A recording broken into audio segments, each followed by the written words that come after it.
We asked Saskatchewan what they know about 5G. More speed, more innovation. It's going to make our lives a whole heck of a lot easier. This is what 5G looks like. Better, faster. Sounds like one more G. Sounds pretty good. I don't know what it means. All you really need to know is the future of 5G is here and will continue improving through investments in network technology.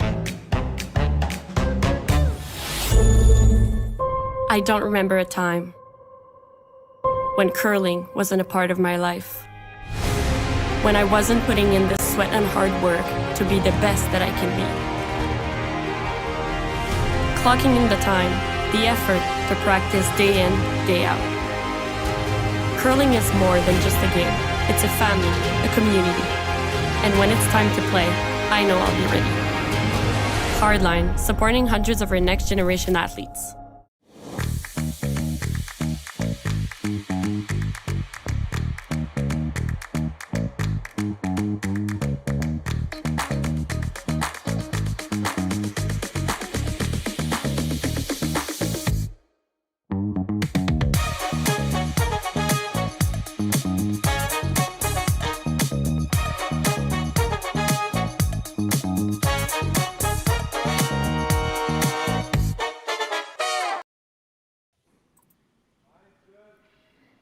A very pleasant good evening and welcome to Martensville.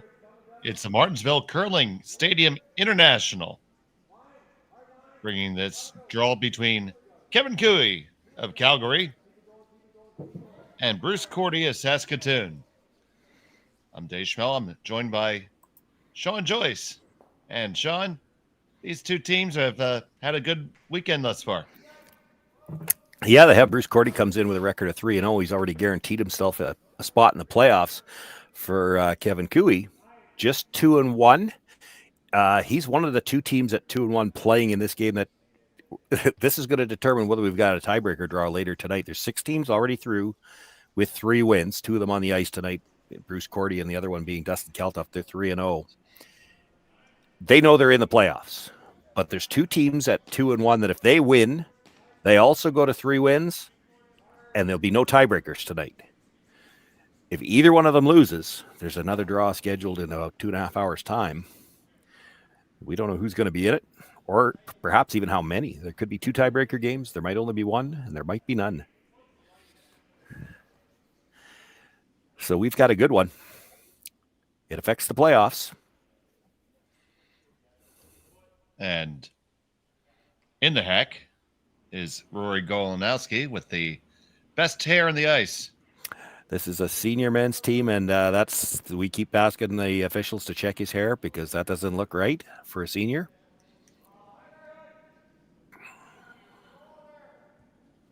We don't worry about steroids or black foam. It's that hair can't be real, and there should be a rule.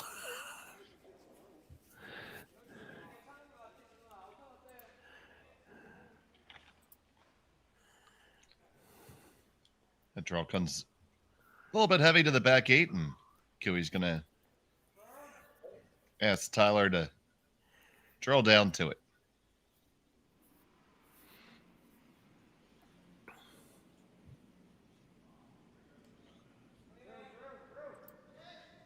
And one of the wins for Team Cailey came by a bit of a more interesting way. They won by default because Ethan Sampson's team wasn't able to make it due to flight problems. Yeah, and I didn't hear the full story on that because I know one of their players made it, and he is now, and I don't know which player it was, to be honest, but he is now subbing with Chase Sinnett, who is 3-1 through to the playoffs.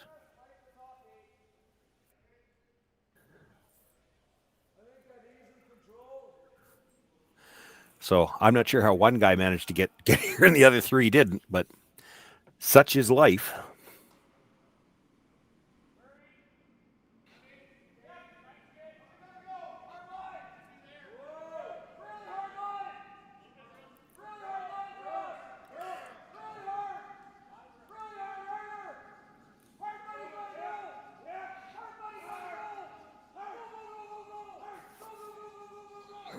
Roy working that one the whole way. They catch just a little piece of it.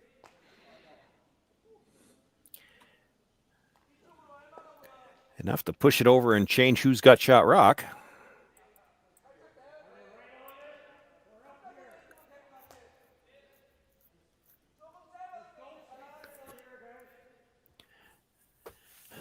Korte does have last rock here in the opening end.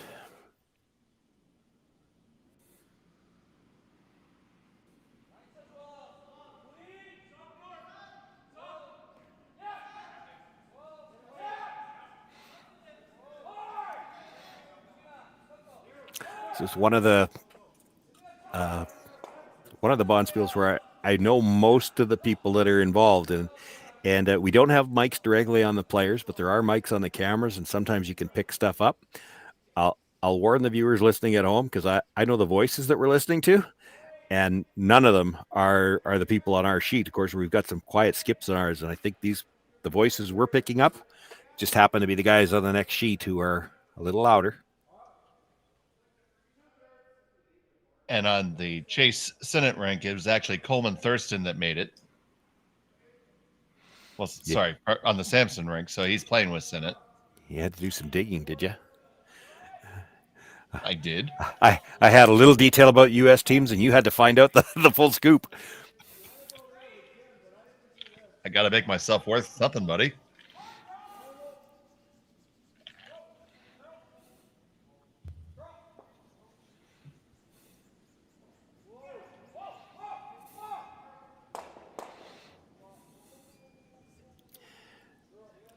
Sweeping for curl early, looking for the double. Are they going to get it? Just the one, indeed.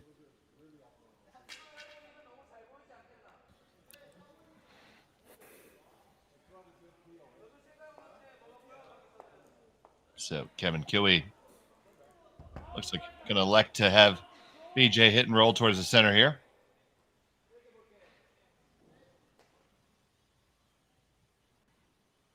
Yeah, it's a little risky to ignore red rocks, and even though this is third shot, make it go away, try to roll under cover. He's not even thinking about the double here. That's too thin.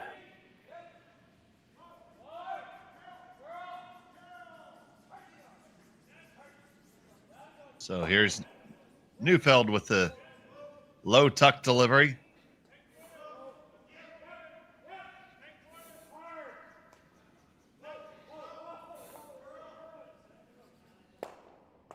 And this one hung out there too.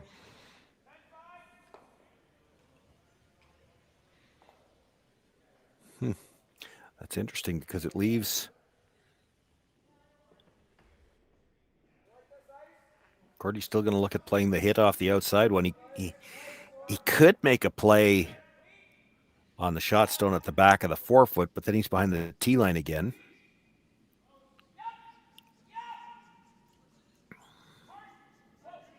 So here's Daryl McKee, third rocks. And that was a rather definitive whoa right out of his hand, and now sweeping for curl.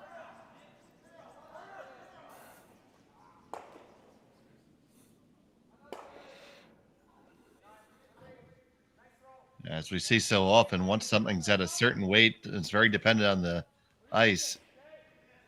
That pushing it over doesn't necessarily always do it for you.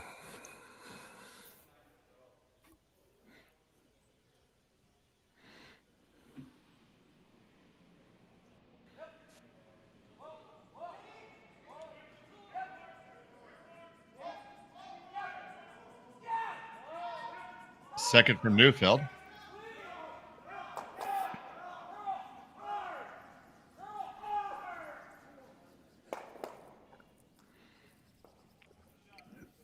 Hit and spill right onto their own, and they lied too. That's the problem with throwing that hit as quiet as they did, though, is that they end up behind the tee line when they make it.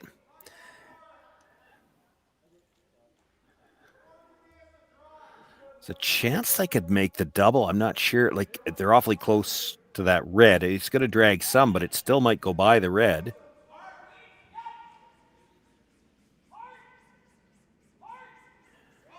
You don't absolutely have to blast this either. You could come down with quieter weight, just try to tap the yellow close to the nose, kill the back one, and stay in front. They're opting for the big weight, try to double the yellows. Another quick whoa.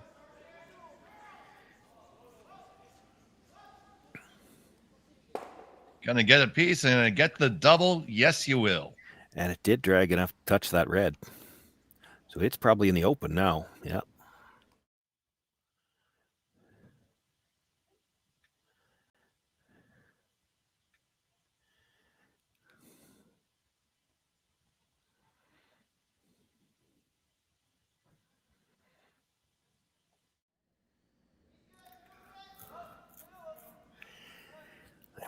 It looks like there's room for Kevin to get to the inside and roll underneath, but everything down this side so far has run very straight.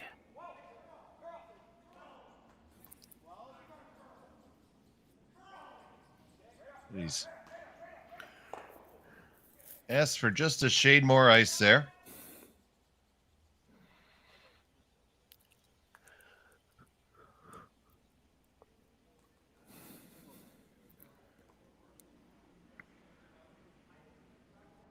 Cailey with his first.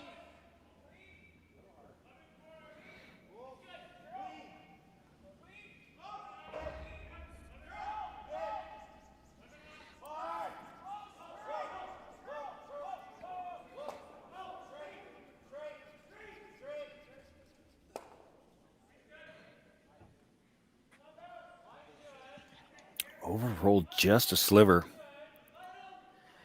So imagine Bruce is going to take a shot at the skip stews here and throw a couple draws. Yeah, I wasn't sure he would. You can see a piece of that. You could come down to it, pass it through, and roll to the other side of the center line, and then you got a blank.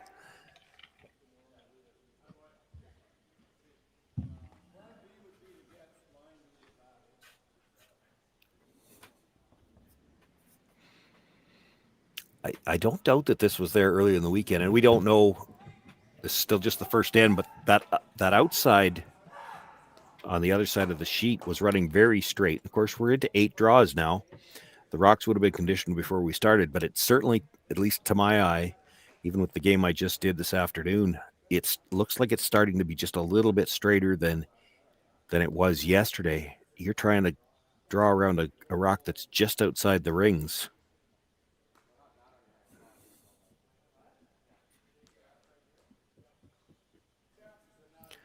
Corey, I think, was just wondering if they don't need less ice. That it is possible that maybe he threw one down this path in practice.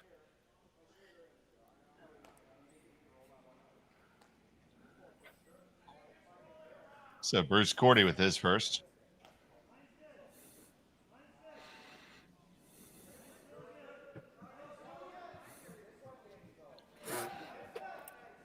Curling now.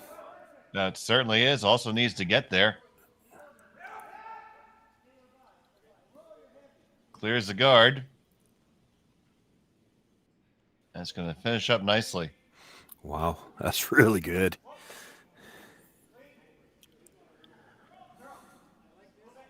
Well, it doesn't look like there's any shortage of curl on that side of the sheet. The other side has been a little bit straight, but I mean, you look at where he put the broom to where he ended up, that's 5 feet of curl.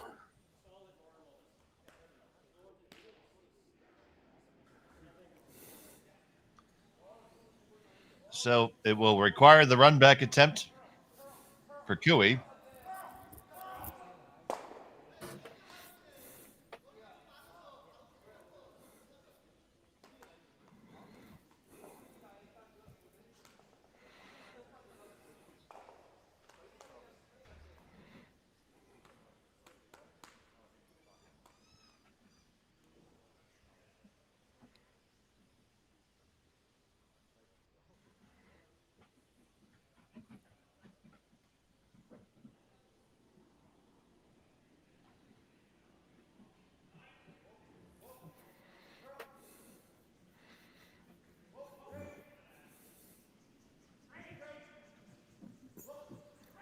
Martin trying to hold it.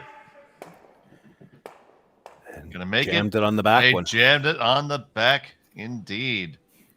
So it is Team Cailey sending shot rock, but I think that Bruce Korte can see enough of that stone. Well, yeah, except that's been the turn that has been so straight in this end. Like if you think about it, you look at where the broom was for Cooey, you would have thought he was throwing a bullet there. He really didn't. And it still only came up an inch past the nose. Like, it is very straight on this side.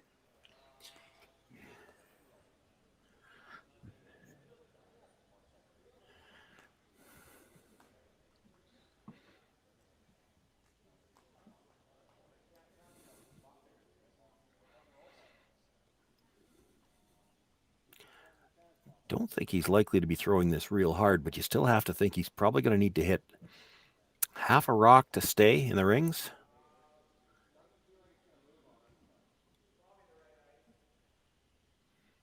And he can only see about 2/3. So facing one, Bruce Korte. Final stone of the first end.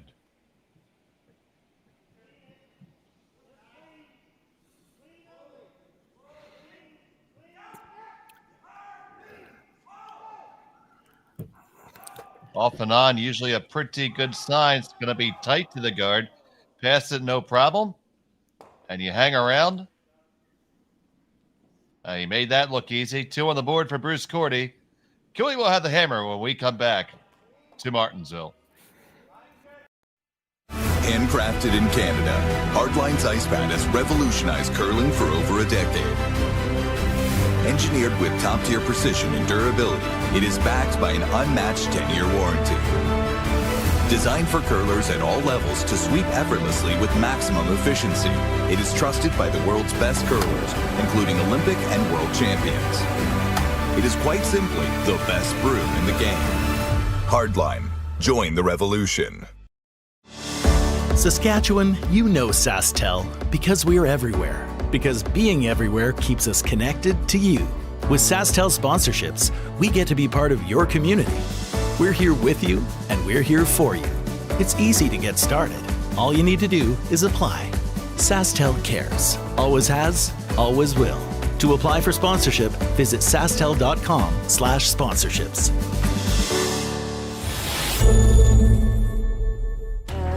The people have spoken, the votes are in, and the players are ready to rock. At curling's first ever All-Star event, live from Nashville, April 15th and 16th, where 13 of the world's best men's and women's curlers face off for a star-studded celebrity pro-am, a unique skills competition, and an all-star skins game you won't want to miss. Got a ticket? We'll see you in Music City. Don't have one? Better hurry. They're going fast. The 2025 TCG All-Star Game, live from Nashville, April 15th and 16th. Let's rock.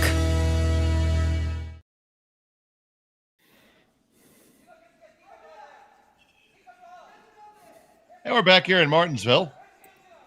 Bruce Korte put up a deuce in the first end. First look at Kevin Cailey with the hammer here.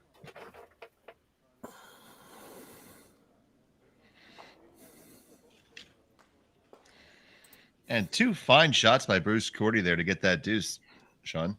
Yeah, tricky one on the last one too, just because of how much straighter that side appears to be. Now we'll keep an eye on it, but certainly it would be Bruce's outturn side going towards the scoreboard looked like it curled more than the in. This would be the side of the sheet that was so straight in the first end. Certainly with any upweight, it was very straight. Doesn't look like they're having trouble getting this draw to curl.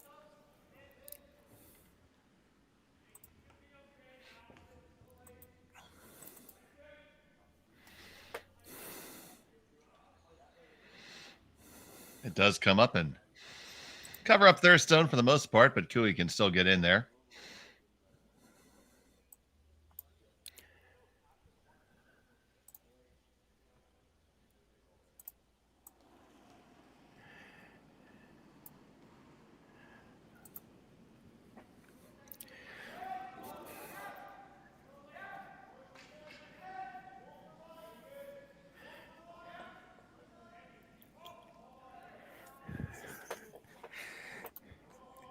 If I seem quiet this end, I just saw the picture where they've got all the stats on the draw to the button, and I'm going through the combinations for the tiebreakers. There's a lot of drama in this draw. There's 3 games out there that all matter to the playoffs. And we'll make sure we keep you updated on the scores as they come in. Of course, nothing's stopping you at home from getting 4 laptops, 3 iPads, and 2 televisions and watching everything.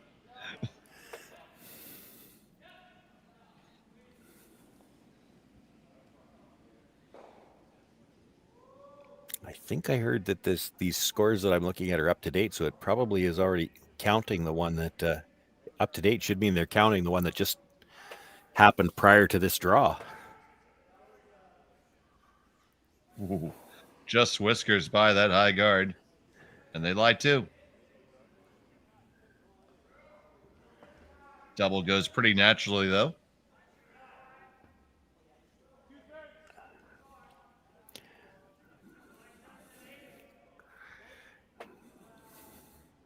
We got too much going on in our end. I can't talk about all the tiebreaker scenarios. This is interesting. This almost might be a must-win game for Cooey at 2-1 because his draw to the button score isn't very good. Certainly didn't get much better with this draw. He was in the back 8.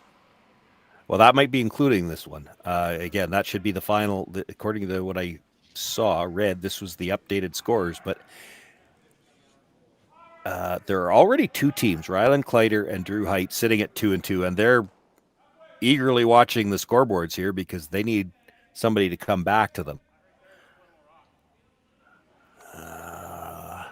That double goes, no problem. Height's draw to the button looks like it's pretty good. Where's Kleider? Not as good, I don't think, but better than Cooey's. So if it was only one tiebreaker game, if Cooey lost, there was one tiebreaker game, I do believe he would be out on draw to the button. Now there is the possibility, because there's another game out there with a team at 2-1, and that's Dropkin. If he was to lose, then there would be 6 teams at 3 wins and 2 teams, or 2 teams that would have to be determined through tiebreakers, and there could be as many as 5 teams tied for those 2 spots. That gets really interesting then. And I can tell you, Dropkin's draw to the button is worse than Cooey's. So if he loses, he's probably out. That's interesting. You got the two teams at 2-1 that you'd think would be in decent shape. Well, they're both kind of in must-win situations because of their draw to the button. And that is our other feature game right now.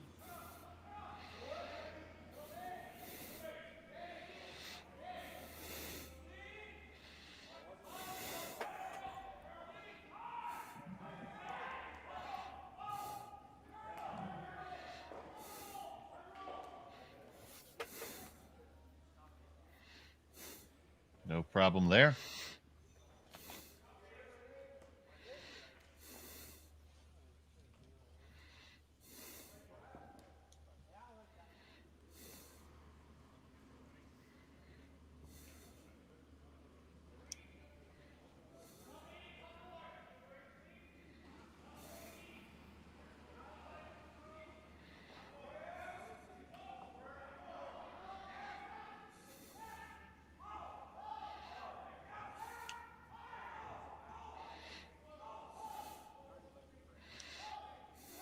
This one just slivers by, gets a hit. It's going to overroll.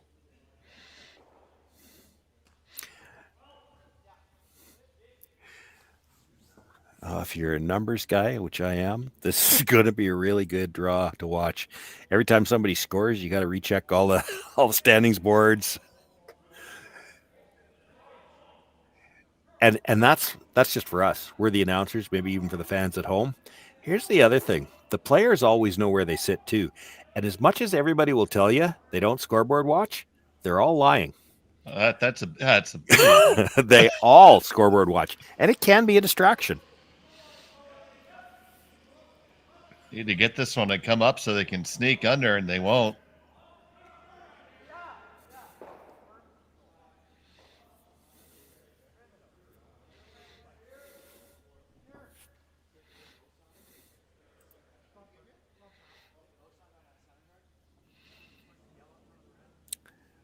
There are 6 teams already at 3 wins. Nobody at 4 wins. Bruce Korte on the ice has a chance to get to 4 wins. So does Dustin Kaltoff already out there. And 4 wins would give you a top seed spot where you'd have Hammer through the playoffs. Yeah, so keep it tuned here. Make that hit roll a little bit further open. There's more air now. You could, and I think I heard somebody mumble it, like there's enough room to try to roll all the way across behind the yellow. You'd be underneath your own color. You'd be underneath your own then, yeah.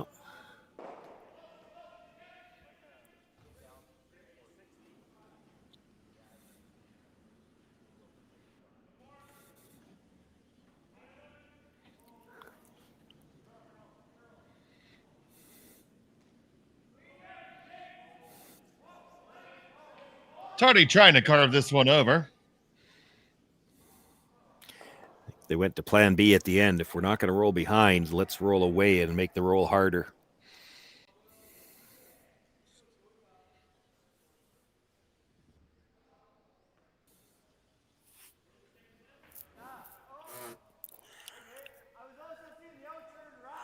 Korte's got to be a little careful here. If he tries for the roll underneath, he'll be close to jamming on that red that's just out of the rings. He could spin it back in for a bite. And just as we were talking about scoreboard watching, we caught Corey Dropkin taking a good look at the house there. Yeah, Corey's got to worry about his own score. He's down 2 early as well. Oh goodness.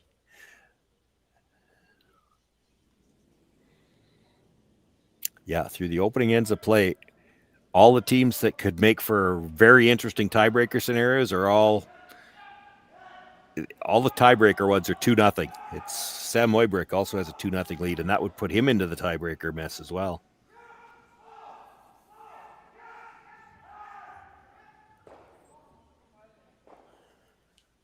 Good attempt there. It does roll open, however. Also jammed off that back one, but didn't spill it into the rings. This is interesting. Still looking at rolling under the red. I thought for sure he'd look to roll under his own now.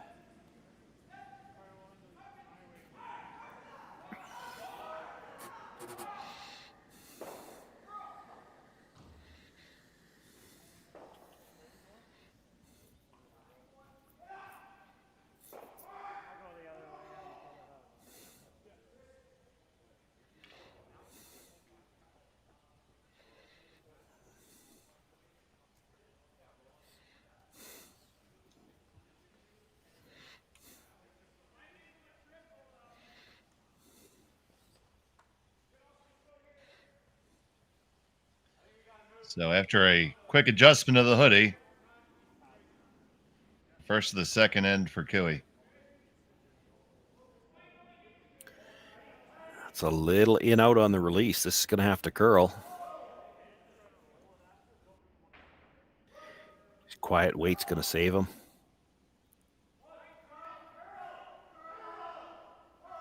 Up to it, and they will get that roll to get it out. Undercover. Just got it through.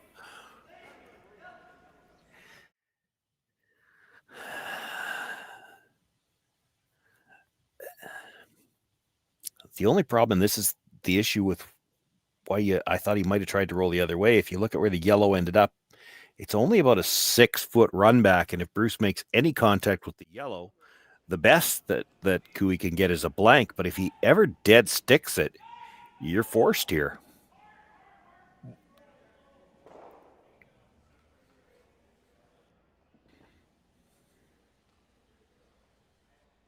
So Daryl McKee lines it up for his skipper.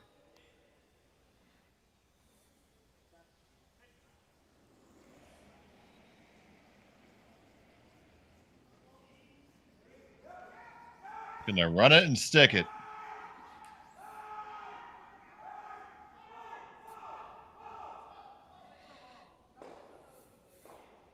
They run it and spill it. Actually overswept it a little bit, but it means the best he could do is the blank. The hits continue to run so straight.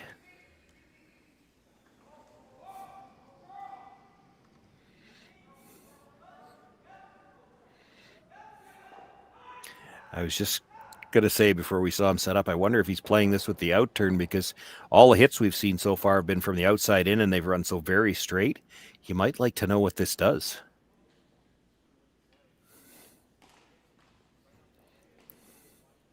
Through the house it goes. And we will go to end number 3 with Cailey retaining the hammer, trailing by 2. We'll be right back after this.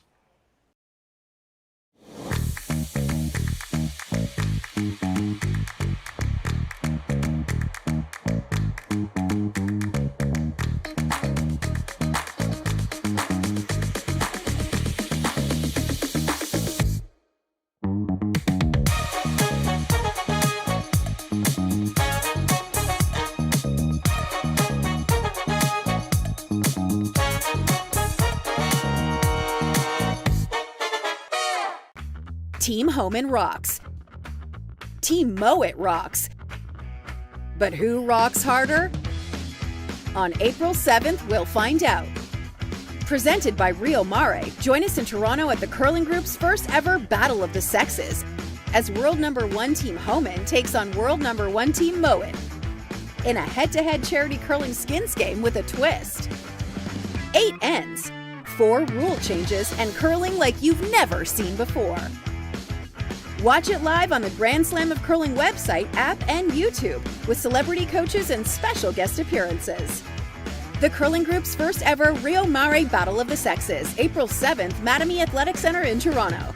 Get your tickets now at thegrandslamofcurling.com. Let's rock!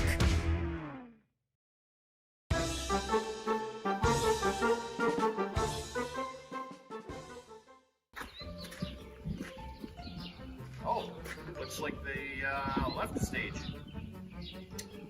Wonder what I can do with that.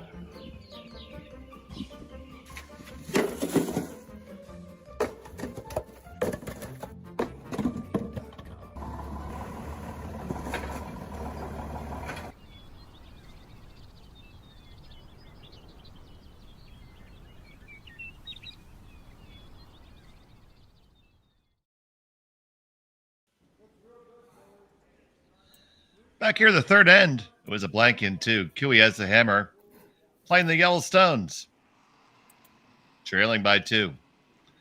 I'm Dave Schmel. He's Shawn Joyce, and we're happy to have all of you here with us on Curling Stadium and the Stadium Sports Network.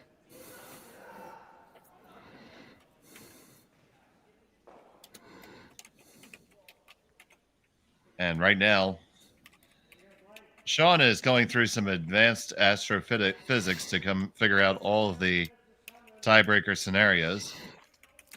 Yes, we've employed everybody but NASA. There's a lot of people involved. There's, depending on how these 3 games go, and all 3 of them affect the playoffs, there is possibly no tiebreakers. Everybody could be 3 wins or better. There's also the possibility that you could end up with as many as 6 teams tied for 2 spots, and then they go back to draw to the button. And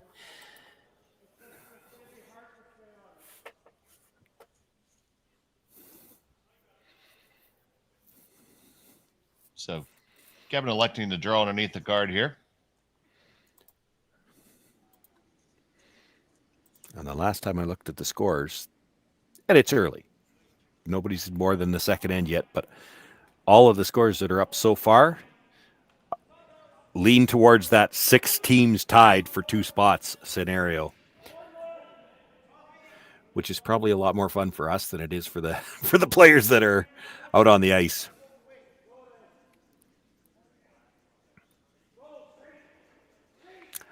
The nice thing about it from a draw standpoint is you love getting to this point. It's the last of the just whiskered that one. Last of the round robin draws, and all 3 games that are out there mean something. There would have been 4. There was a default. We mentioned that off the start. There was a team that didn't make it here. The nice thing about that, I guess, if you want to say anything that way, is that neither of the teams that were involved in that game were in any way going to be involved in the playoffs anyway. They were already both mathematically eliminated. So it's not like anybody's getting a win that would have put them into the playoffs that way, and that's nice. These 3 games, there's a lot to be decided here yet.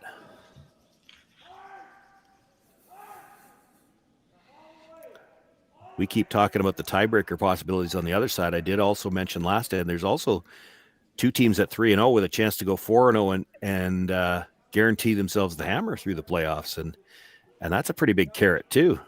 Just because Korte's got a spot in the playoffs, there's still a lot to play for him here, as well as Dustin Kaltoff on the sheet next door.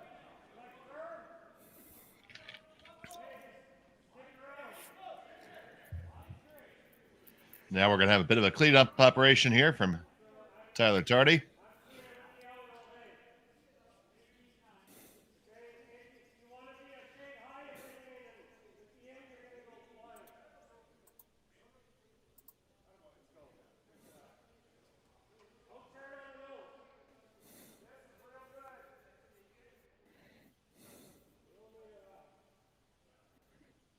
Gets himself reset here.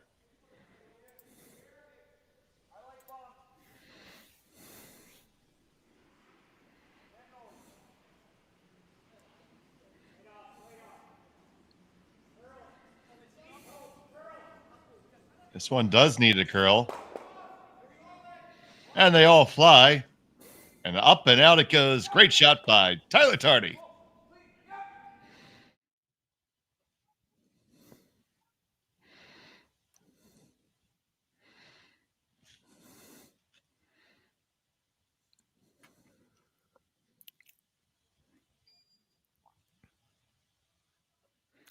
Had no problem making those fly. Breaking the hearts of some of the people that are scoreboard watching. It's as much as it's, there's 6 teams out here. They're trying to focus on their own game. There is going to be some scoreboard watching. How would you want to be one of the 2 teams? And there's 2 of them. And let's just see who they are. It's Kleider and Drew Height. All they can do is sit back and watch. They're already at 2-2. Their fate is in the hands of other teams right now.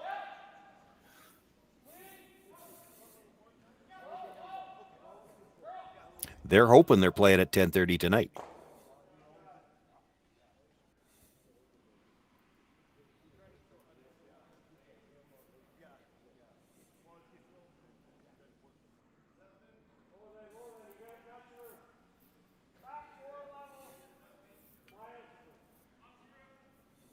Tons of room still for sure.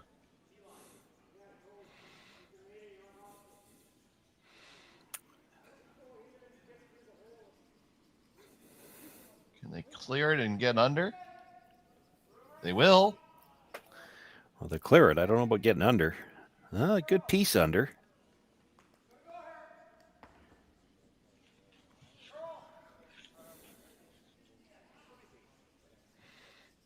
And well, that's the turn that we saw that curl on in the first end.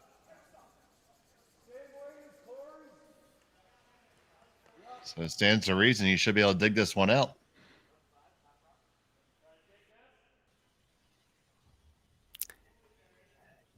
You need noise here. If you touch the guard, you got to make sure you get it out of the way. They are playing quiet, so I mean, if you clipped the guard, you might end up in the rings.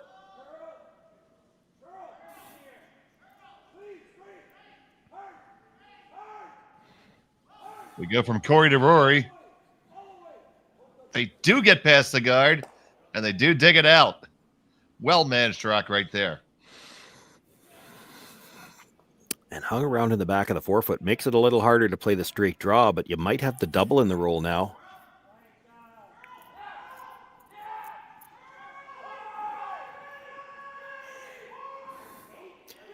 I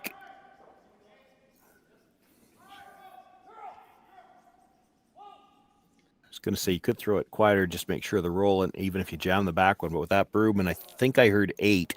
Mm-hmm. They're playing the double and the roll.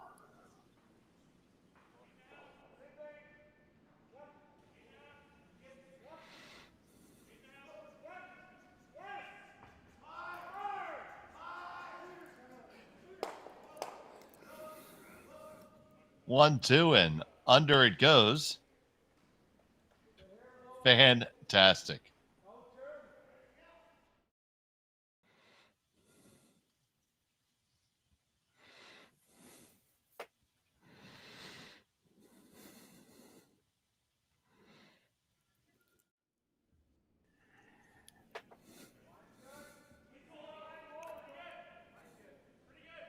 So now Kevin Cailey's back in business.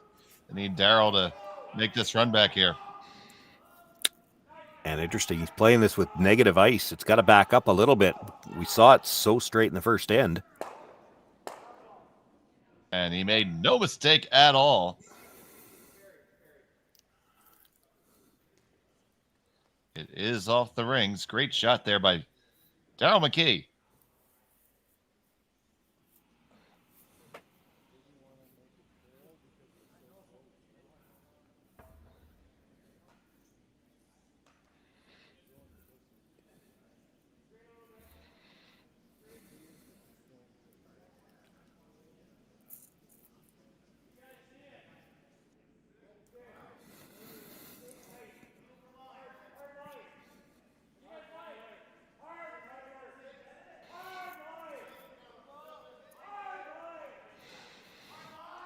Tardy has to hold this one. And he does just squeak it by. Now, how far is it going to come out the other side? Oh, there's a sliver there, but again, that's that straight turn. Don't think he could get there to hit it.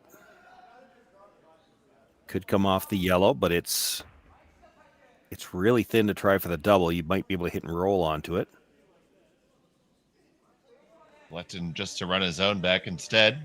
Yeah, and I think part of the discussion here, that might be the hit and roll in off that he was talking about, is if this curls, they'll play the straight peel, but then try to run the red towards that yellow just off the rings and maybe get a bonus that way. It certainly doesn't look like this should curl. If anything, that looks like a lot of ice with Darylton. And for Daryl, it's his out turn.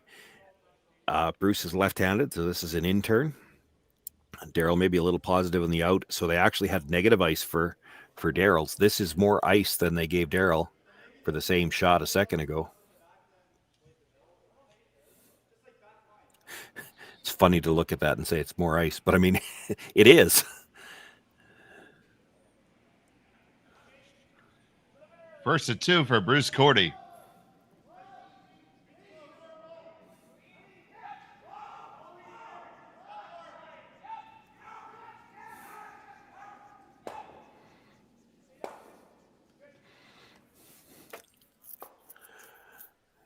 Just that easy, Shawn. Yeah, well, some days, right? It was one of those ones they're coming down. You heard them call the sweep on a couple of times and then immediately called it off again. You have to be a little concerned. You put 3 or 4 brushstrokes down on a rock like that. They've already seen rocks back up. You're scared to back it up. As much as the line was close to what you wanted, you're scared to sweep that because what if it backs up?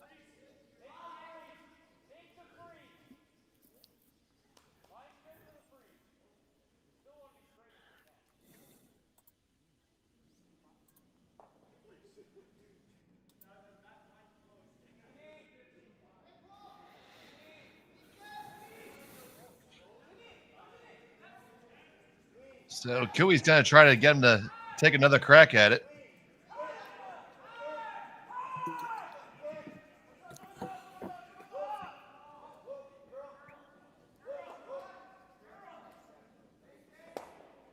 This one's going to roll open.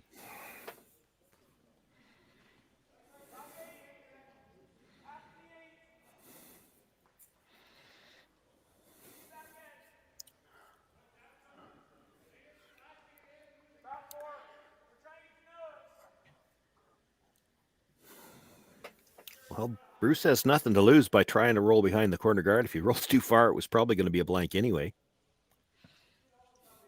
Might as well take a shot at it. If you can get dead behind or a sliver on the wide side, because that wide side has been so straight, you could get a force out of this.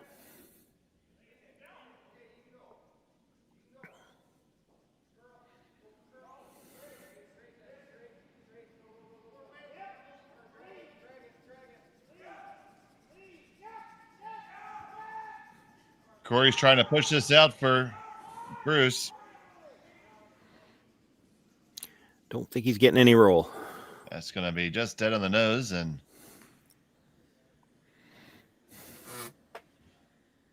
on our way to a blank attempt.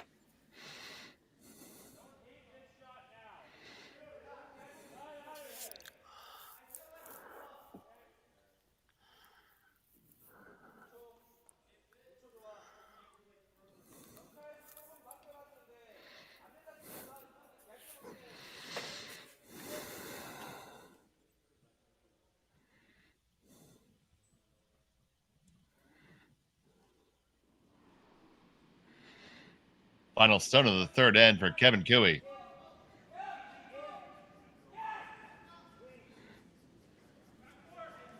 Just walking this one down, and no mistake there. Another blank is in the books. Cooey keeps the hammer for the fourth when we return to Martensville. We asked Saskatchewan what they know about 5G. More speed? More innovation? It's going to make our lives a whole heck of a lot easier. This is what 5G looks like.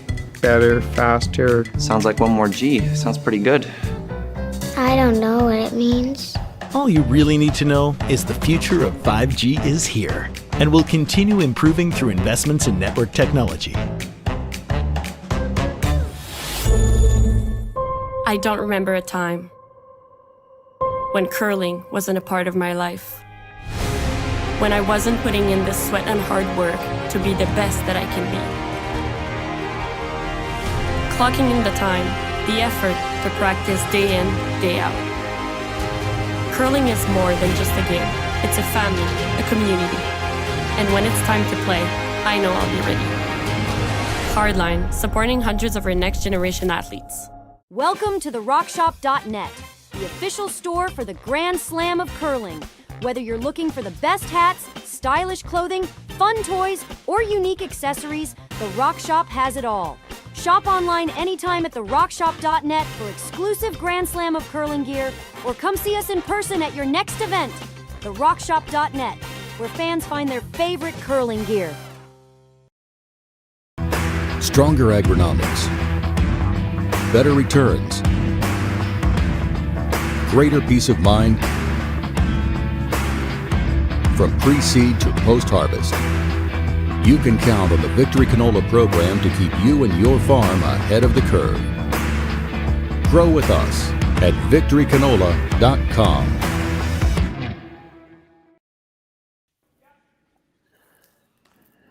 And we're back for the fourth end. We had another blank. And Kevin Cooey has the hammer, throwing the yellow stones. And Shawn, I believe you have an update on some of the scores in these all-important games. Well, I was peeking, yeah. Lee is leading Dropkin by a score of 2-1. They're playing in the third. Lee has last rock. That's if Lee wins that game, both of those teams are at 2-2. Sam Moybrick has a 3-0 lead over Dustin Kaltoff. Sam needs that win to go to 2-2. And of course, in our feature matchup, Korte with the 2-0 lead right now, that would drop Cooey to 2-2. And there's two teams already sitting on the sidelines waiting at 2-2. There could be as many as 6 teams tied for 2 spots. That's very close to being a biter. And I think they decided it's in. Yep.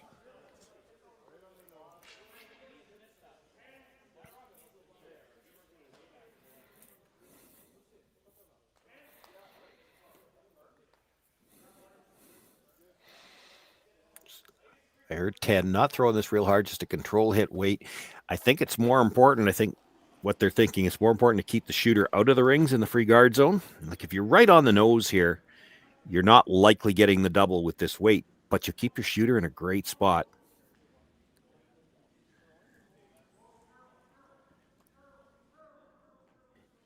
Wants to be on the nose enough to bounce it out into the open. Didn't do that, though.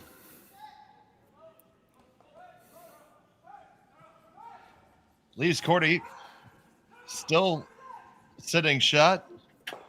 Guard up there for Cooey.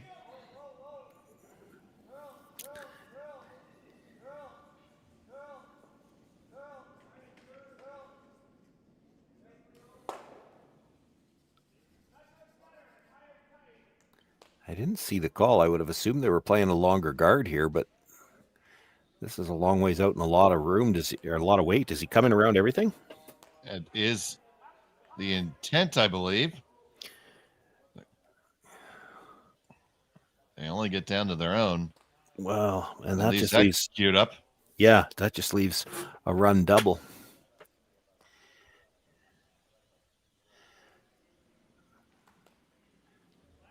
Cooey's even wondering, can you just run this, kill the one red and sit in front of the other? Yeah, there's probably room.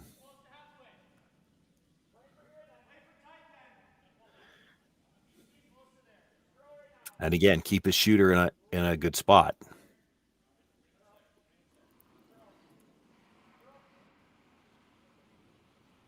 Tyler Tardy.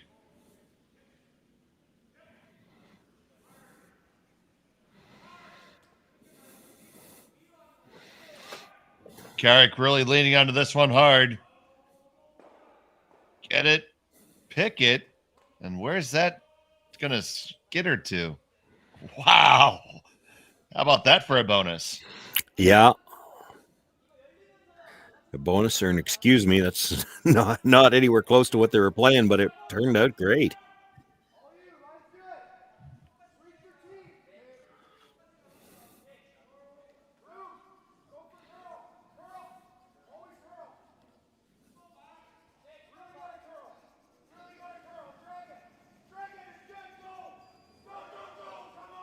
Corey Coach, it's a little up. Yeah, this is an either or, but the either or has to be on the center line side. They're looking for either the run back or the rollover and guard the shot rock. Boy, they almost got both. They made contact with that one, but rubbed it in for shot.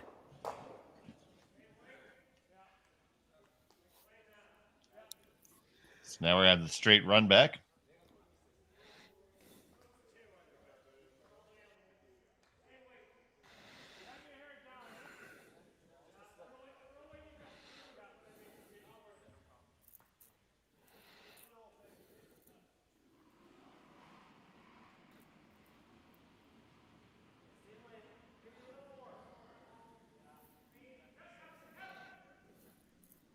Oh boy, that one's moving hard.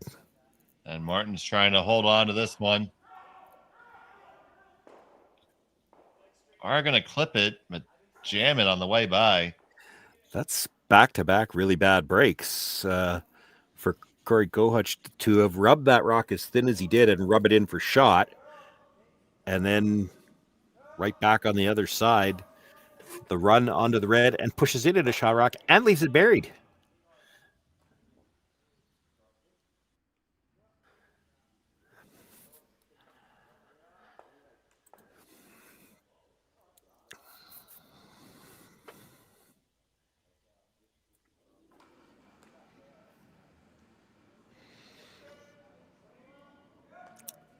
Little up weight on this hit, which really they just need the up weight so that they can roll flat enough to stay on top of their own. And get that hit and the roll. Couldn't have walked it down there better. No, you couldn't have. Cooey's in some trouble now. Like you could run the red guard back. The problem is if you're making contact, the stone that was just thrown is not going anywhere. You could run the yellow one back, try to double the reds, but it's tough, and if you don't make it, it's still buried.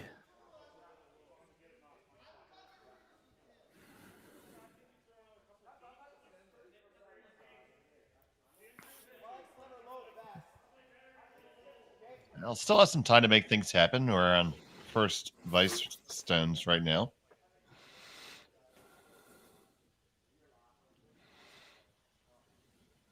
So it's going to be the red run back. Neufeld.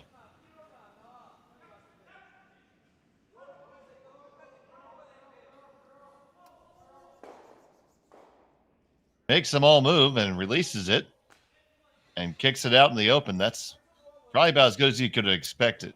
That was as good as he could do. Now, the downside for the Cooey team is he leaves the two yellows overlapped, so a chance for Korte to come around and nothing to run back.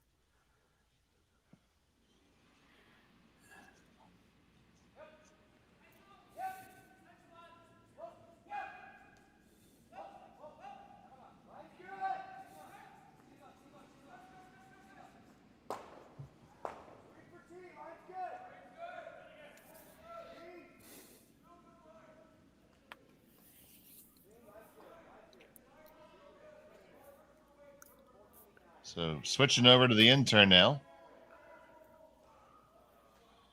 We've seen Rocks take their good old time to get there.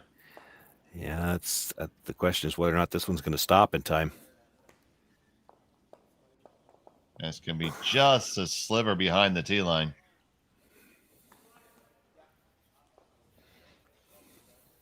So a little get out of jail free there for Kevin Cooey if they can make this draw.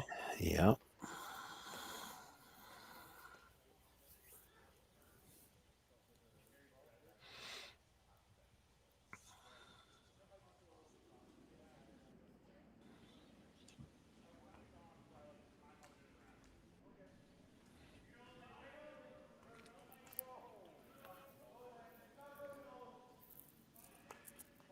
This one is running on him and hanging there.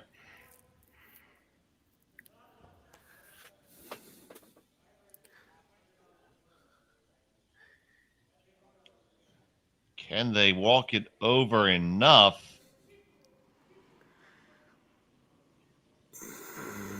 Don't know if that's good enough. Gonna say no. He had so much room coming by. You have to think that Bruce can likely get to the, even if he just gets to the nose, that should pass it by the one at the back of the button. You'd like to get to the inside a sliver.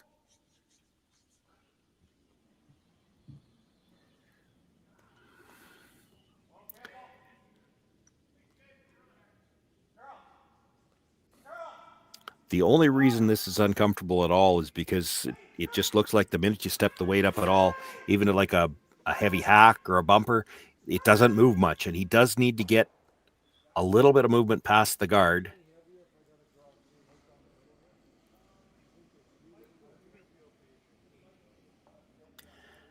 Boy, if you could ever roll just half under.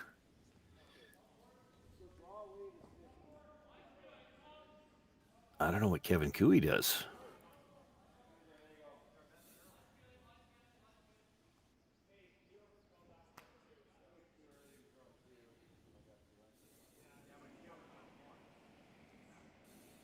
So Bruce Korte with his first here in the fourth.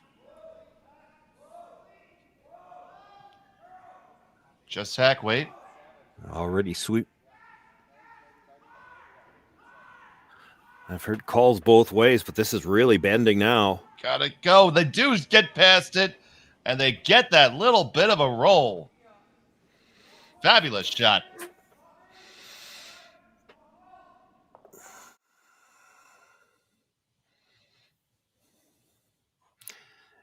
Is this almost a double peel the guards to make sure you have a chance to score scenario?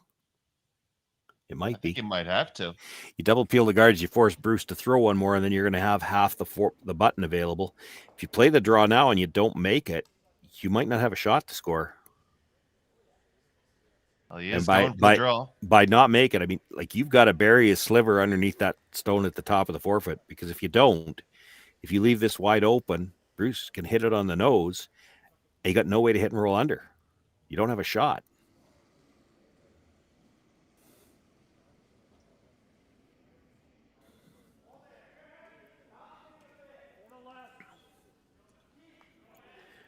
The absolute worst thing you could do is rub the one that Bruce just threw. You rub that one, it probably takes away the in-turn draw path as well.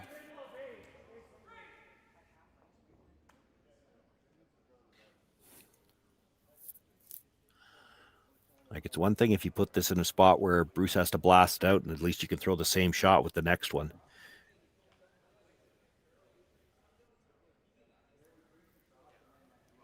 So Cooey in a bit of trouble here with his first. Currently facing 3 red counters.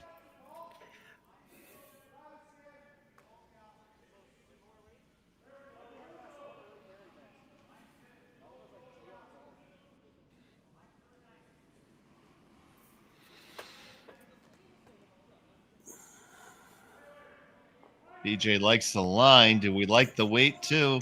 That's got to keep going and get a little bit under. It is not shot rock. Well, and it's, I think, just wide open too. If there's even a little bit of air. Corey, if Bruce can hit that right on the nose, or if you were really brave, he's going to throw it quiet too. If you could get just across the nose and rub that red, that would take away. Right now, he's probably got an in-turn draw path. It's not easy. You hit this right on the nose. There's nothing left on the out-turn side.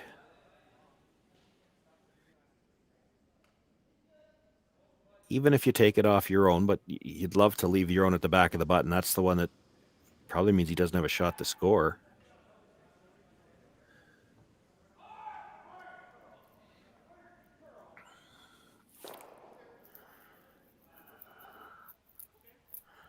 That's quite a bit less ice than he threw on the last one, so he's maybe planning to throw a little more weight this time. Doesn't need to roll this time. That's the difference.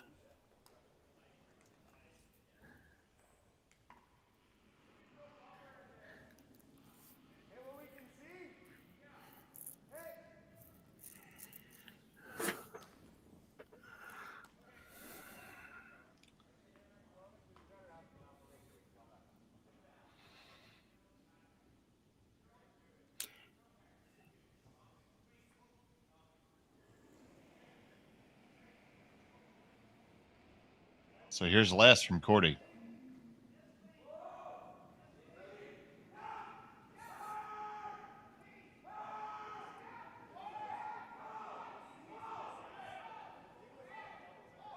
That's a no problem, and there you go.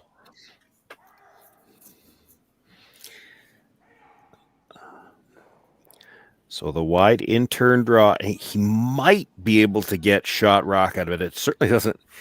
This view of it doesn't look good because that stone at the back of the forefoot has a sliver of the button.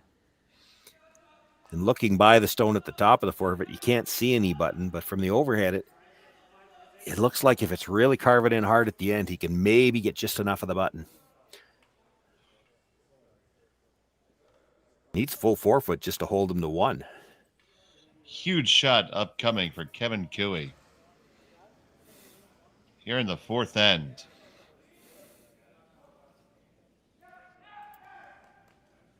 He trails by 2 and is facing 4.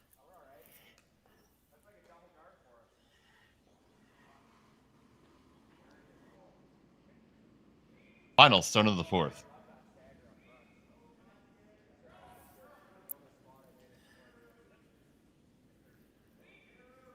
Brushes are cleaning early, so they must like the weight. They've got to wait for this to start curling.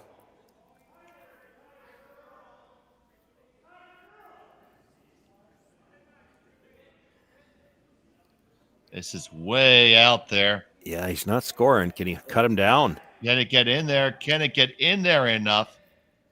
And they will cut it to 1, I believe. It's 1 for sure. Close for the second one. And they're going to leave it there. And I think they indicated just 1. So. Just 1. So a steal 1 for Bruce Korte. He has a 3-0 lead after 4. Handcrafted in Canada, Hardlines Ice Band has revolutionized curling for over a decade. Engineered with top-tier precision and durability, it is backed by an unmatched 10-year warranty. Designed for curlers at all levels to sweep effortlessly with maximum efficiency, it is trusted by the world's best curlers, including Olympic and world champions. It is quite simply the best brew in the game. Hardline. Join the revolution. SaskTel Be Kind Online wants to stop cyberbullying. Want in on the action? We award up to $1,000 for youth initiatives that help spread kindness and prevent bullying. What great idea do you have to help stop bullying? SaskTel can help. Go to BeKindOnline.com and apply for a grant today. Together, we can make a difference. For over 20 years, the Sandra Schmel Foundation has granted more than $9 million to hospitals across Canada for life-saving equipment for premature and critically ill babies. In the past 4 years alone, $4 million has been granted thanks to the curling community's incredible generosity. The need continues year-round, and with your help, we can ensure every baby has the chance to grow up and become a champion, just like Sandra.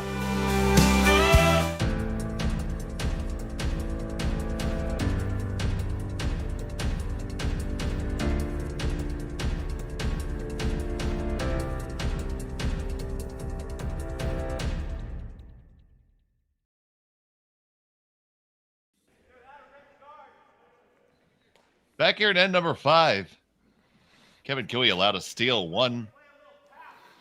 It took a big shot just to get it down to that, Shawn. Yeah. And I think when you see that rock just come to rest with a long corner guard, I think you're going to see Cooley play 2 corners on the same side.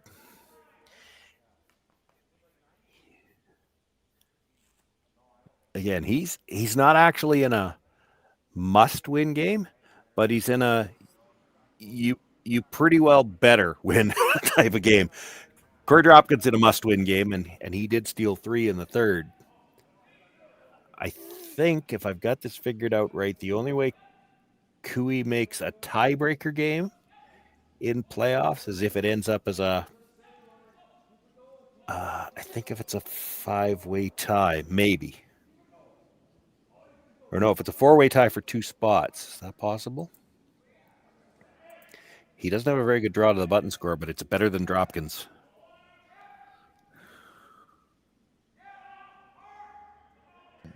So yeah, if it's a 5-way tie for 2 spots, Dropkin would be out and Cooley would be in the tiebreaker spot. And here comes another corner guard.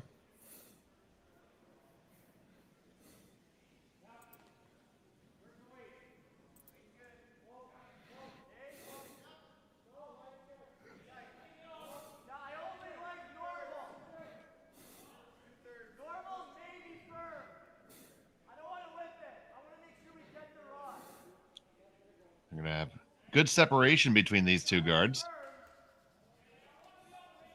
Did it over curl a skosh? That probably doesn't matter anyway. I mean, you want to leave them close to lined up. You're coming around the corner anyway.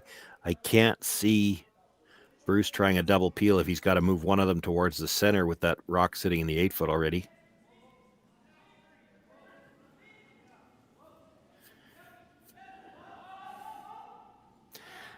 The tough part for the Korte team here, and you can see they're not 100% comfortable with this, is they don't want to be throwing guards right now, but you got to make the Cooley team do some work here, so they can't use those corners.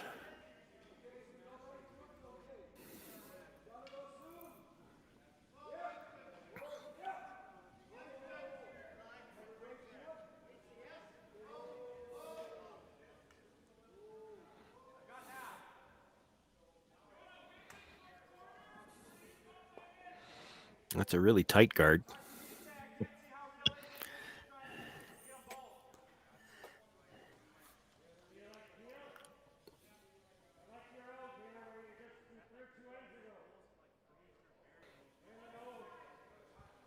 So, thinking about peeling the center here. Yeah, well, more of a run back. And if you're close, you're not losing the shooter altogether. It's a question of where it's going to roll to. I heard him say nose, which would probably double 2 reds. The middle one, the one that was just thrown, would stay somewhere, but you'd hope it squirts out into the open. Ever so slightly across the face on that would be okay too, and then roll to a corner on the other side.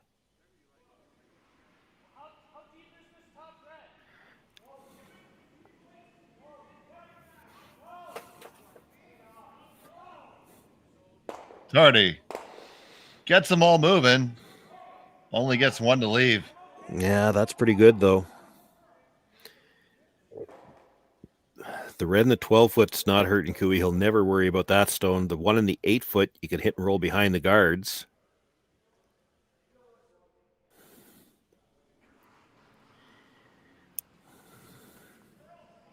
Now the Bruin comes down for appeal.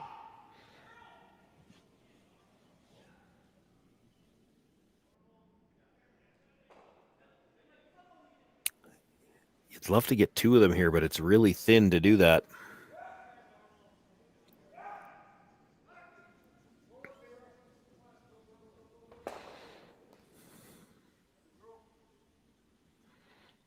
And just over the top it goes.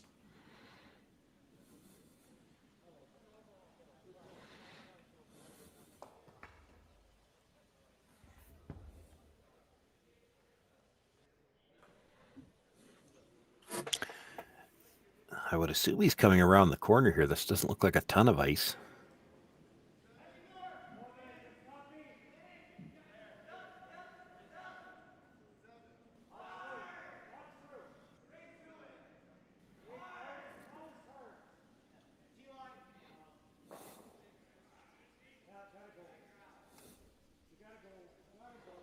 Got to go if it's ever going to be under. Well, it's accessible a couple different ways right now.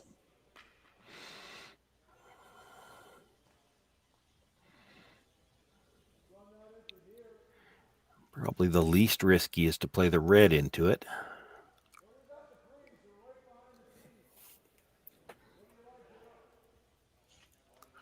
You hear Korte discussing the possibility of freezing. Yeah. That's probably what Cooey wants him to play.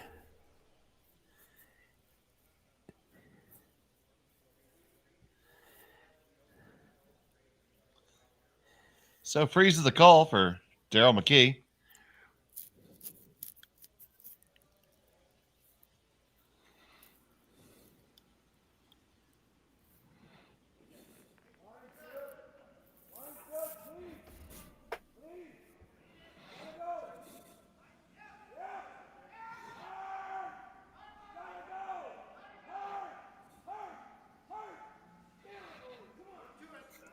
Even if he's to it, he's got to stay on the nose or inside Rory corner. Over curls, it's not going to be shot. Yeah, over curls and it is not. Well, tapped it enough. He's okay. Just ever. But now, to your point, shots available for Cooey now.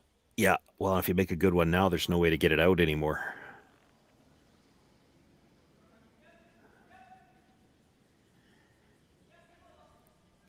I think I'm playing that freeze first. You get the corner freeze on the inside. And you can punch out the red later. Well, Cooey's afraid. You saw him indicate he thinks the slash on the red might still be there. I guess it depends how much of the nose you get of that rock.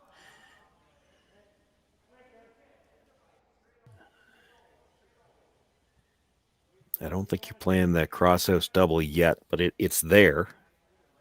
You saw him look at it.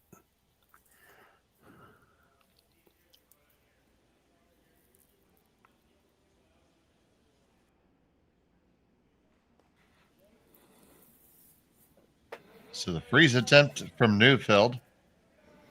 Tardy picks it up.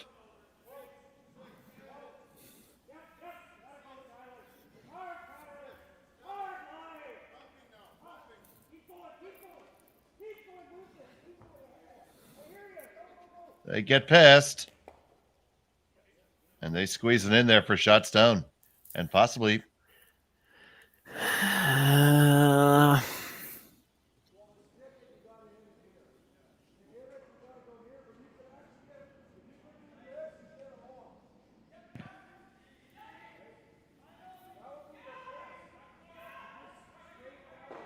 Any thoughts you'd like to share with the class, Shawn? Yeah, well, Bruce is looking at the possibility of getting them all, which maybe it might just be there, but you're only thin rubbing the first yellow if you do that. That's a little risky. If you dead stick it, because, boy, we're never going to get the camera close enough. It's hard to tell who's got third shot. But if you play the slash in there and dead stick it, I think the dead stick stone would be second for sure. Mind you, it's really easy to hit that first one a little too thick and then spill it out. And then it really matters who's got second shot at the back.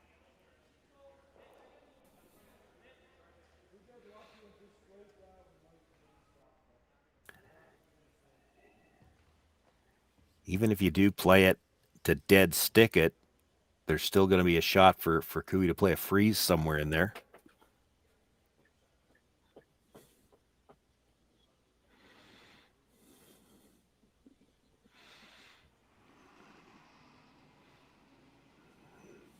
Doesn't matter how many ways we turn that camera. I don't want to call who's got shot right there. That one is really close.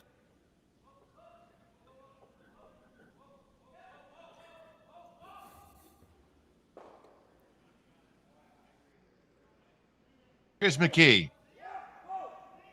They're going to slash it in there.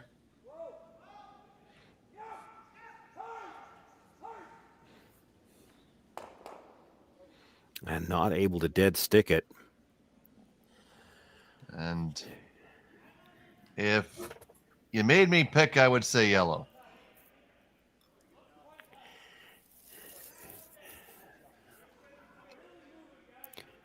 Well, I think I saw Cooey ask for somebody with younger eyes to come down, and they're sending BJ. That's not a lot younger. He can't ask anybody on the other team.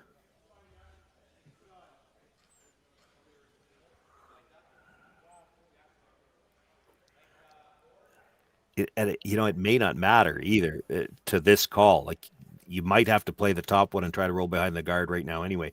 I mean, I guess you could still freeze in there, but you're just inviting Korte to come sit down on top of it again. You make this and roll in for shot behind cover.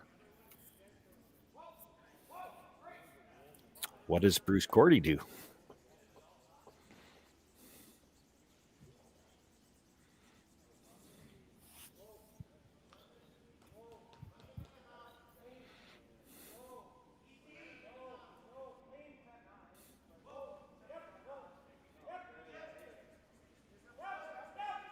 And get the hit, and do we get the roll that we want? No, Leaves really, it half that's open. too much. That gives Bruce the chance to roll over in front of that situation and remove any doubt about who's got shot rock.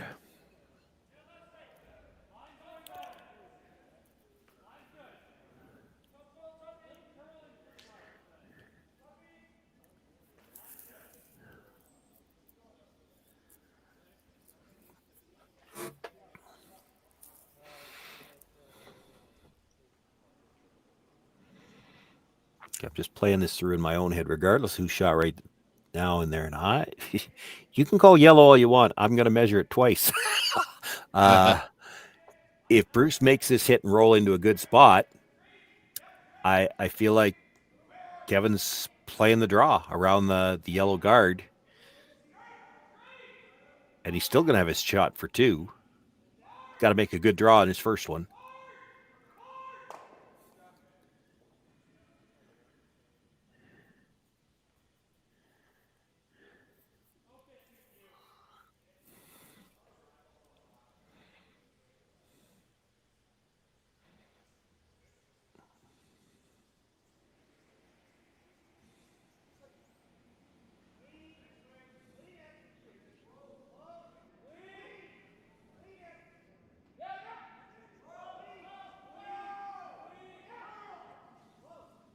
Waiting for this one.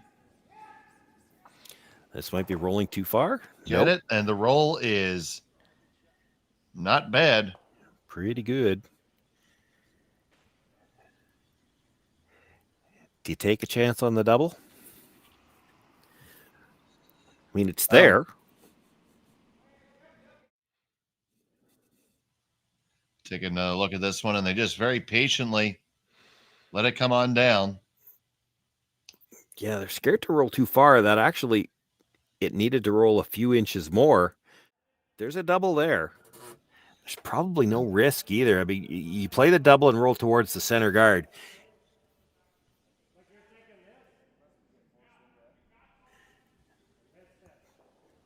Yeah. Okay, well, if they're thinking about trying to get that red by the yellow, they're pretty sure their second shot. I am not so sure.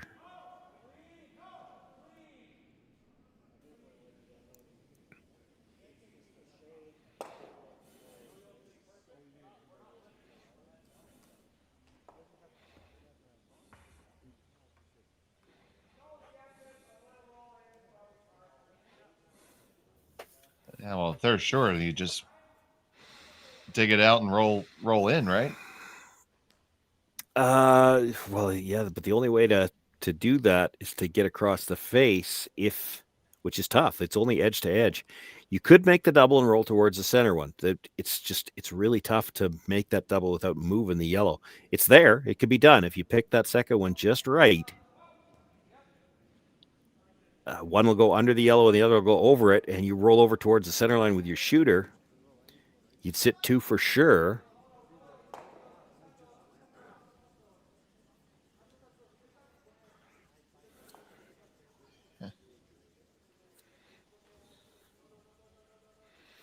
This would appear to be the broom to dig it out. I guess, the saving grace with this, let's say you hit it right on the nose and you don't get under it all, it comes back, touches the yellow, but now how does Bruce Korte, it doesn't look as good from the hack. How does Bruce Korte get the yellow one out that you're about to throw? I think he's got to play the double.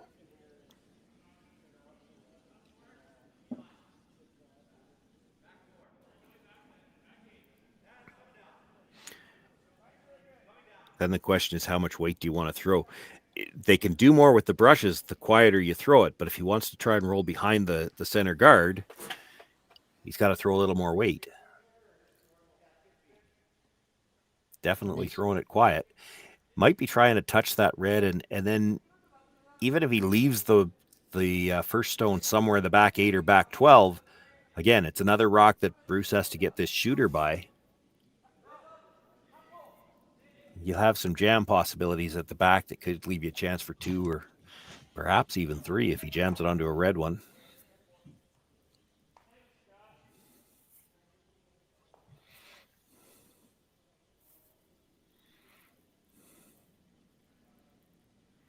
Delicate shot upcoming for Kevin Cooey here.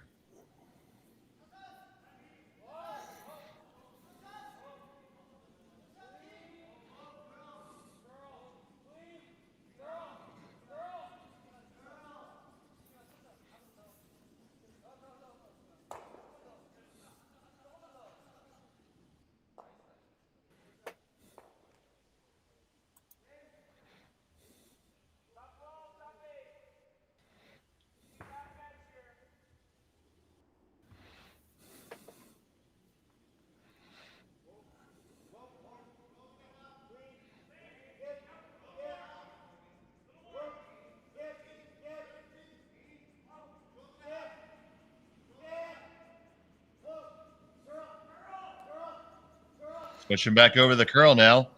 And they get all the way up to the face and sneak it, but they do catch theirs on the way by.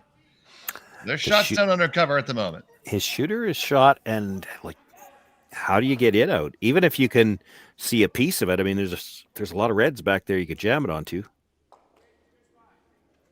You could try to pick it clean. I mean, it's there to pick it clean. It's a little risky.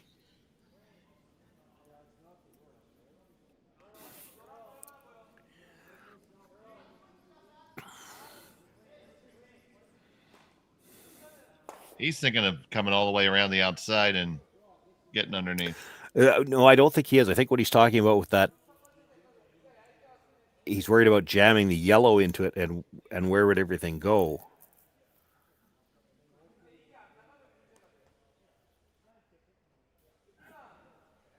Yeah, it looks like he's lining up the pick, and if we happen to hit it too thick, are there any good combinations?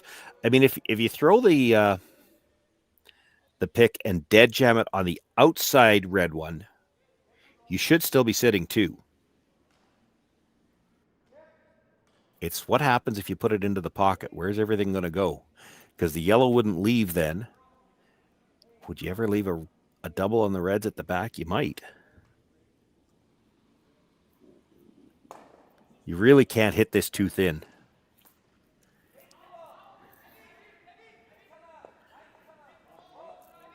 Like a quarter stone even is still probably jamming on something. So you're almost calling this to miss it. Yeah, but you can't miss it either. But you can't miss it, no, because missing it is really bad. Yeah.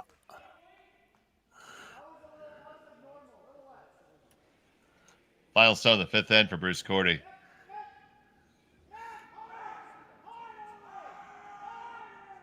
Golanowski picks this up right away.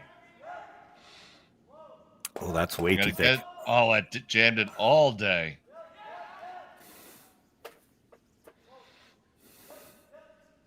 And they're able to sweep it far enough out.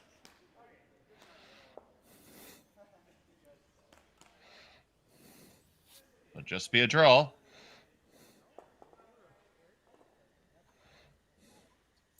Full 8 foot will do it.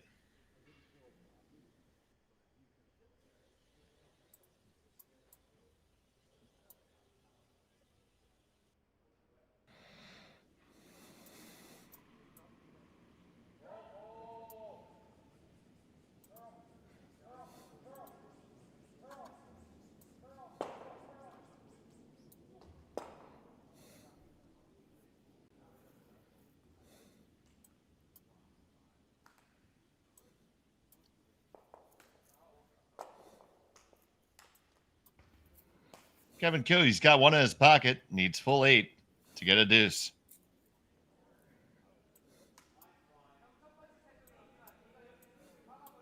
They say line's fine, just about the weight here.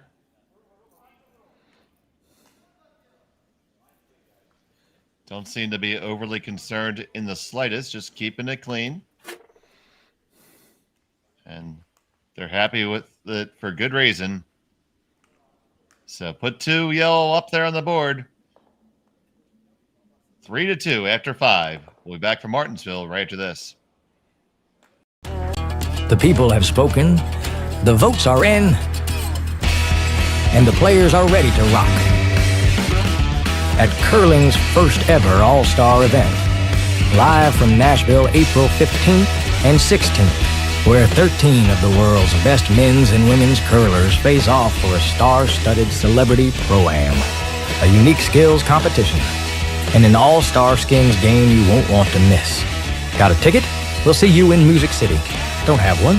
Better hurry. They're going fast. The 2025 TCG All-Star Game, live from Nashville, April 15th and 16th. Let's rock.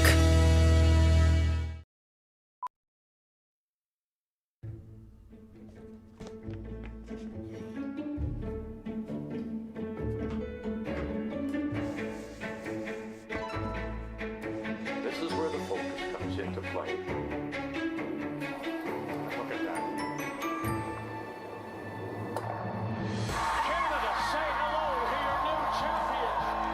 Proudly pulling for this generation of Canadians and the next for over 40 years at the Scotties Tournament of Hearts.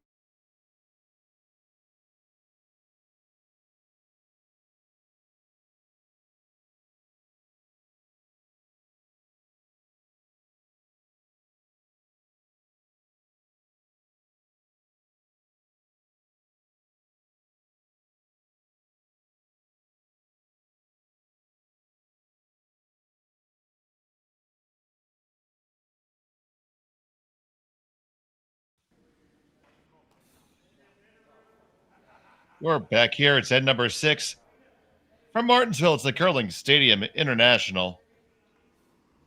Dave Schmel and Shawn Joyce with you. We got a good one brewing here. Cailey was able to squeeze out a deuce in 5. Bruce Korte has a hammer here in the 6th. And do we have any update on any of these other games? Well, we can get one quick enough. Lee scored 2 in the 4th, so Lee and Dropkin are tied at 4-all. That is a must-win game for Corey Dropkin. We've looked at every possible scenario in the tiebreakers, and his draw to the button would leave him out of the loop. He's got to win that game.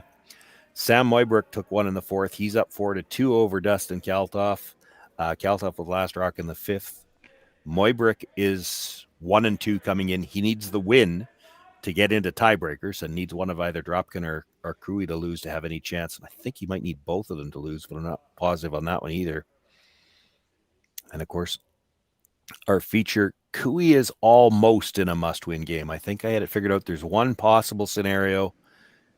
If it's a 5-way tie for 2 spots, because he's got a better draw to the button score than Dropkin, that would leave him in a tiebreaker game and Dropkin would be out. So it's not a must-win for Kevin Cooey, but it's a you probably better win.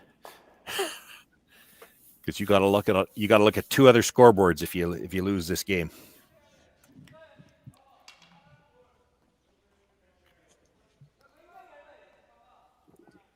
So a pair of centers go up. Both teams are diving right in the pool here in end number 6.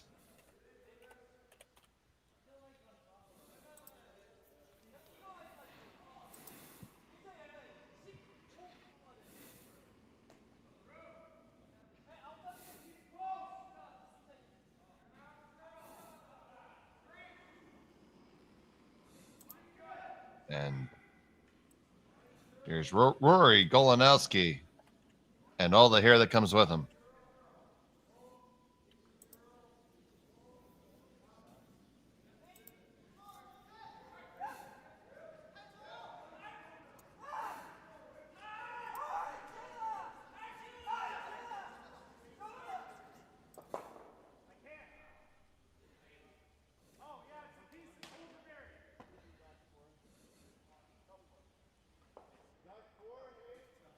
Locks on, and now it's going to be Team Cailey wrapping around.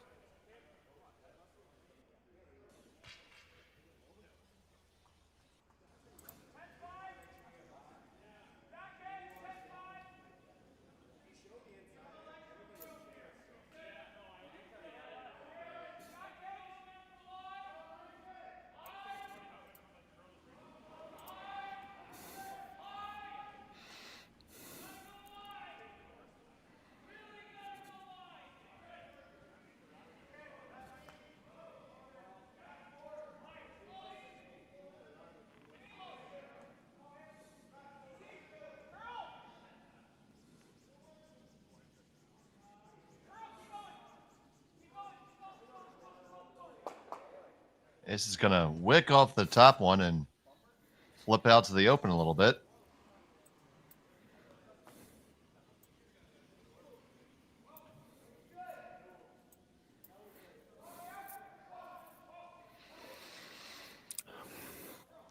Looks like there's room for Korte to get underneath and sit three. Throw it quiet enough. I think you get there no problem. There's air. You can see a little bit of air. These have been tough, especially from the outside in. It doesn't seem to matter either turn, and doesn't matter how close you are to the center line either. These don't tend to move a lot.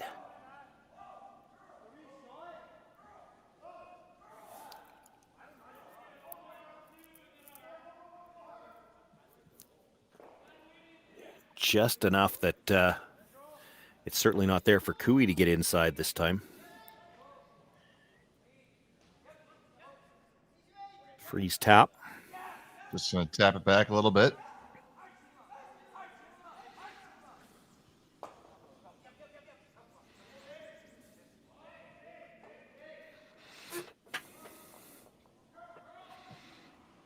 Needs to get as close to the nose as he can here, too. You roll out a little bit. You give the same opportunity for the Korte team to try to hit and roll under again.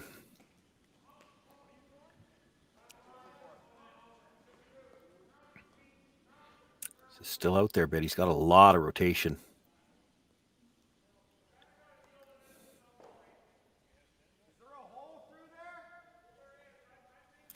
Probably more weight than they had in mind, too.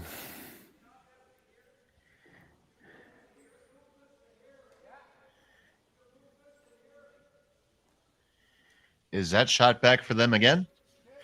Yeah, it's there. And it's hard for him to get under this time. He can roll into the side of his own. And you saw Bruce talking about, now this is very precise to hit it just exactly right. But if you could move the top red over a little bit, you could line the two reds up to the button, which means you've always got them to use if Cailey ever got a good one in there. It's close.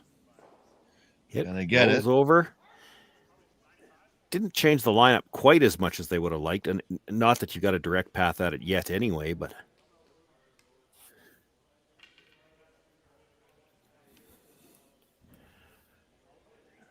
Cailey's got nothing on the in-turn side, and he doesn't have a lot on the out-turn side. He's still got to move that rock just to have a path in.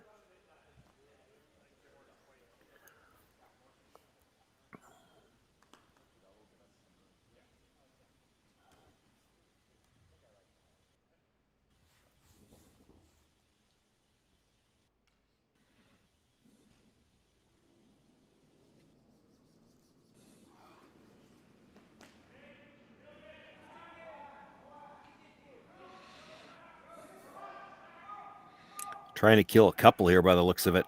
Thin on the first one and try to catch one of the others. They would have liked a little thicker than that. That was just a bit outside.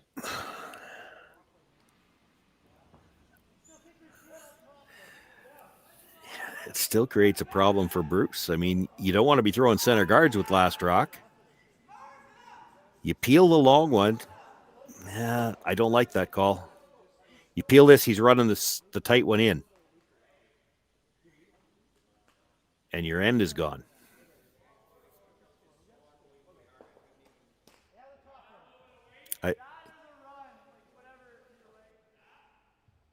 It would be tempting if you're going to peel one to just peel a tight one. You peel this one and he's running the other one in.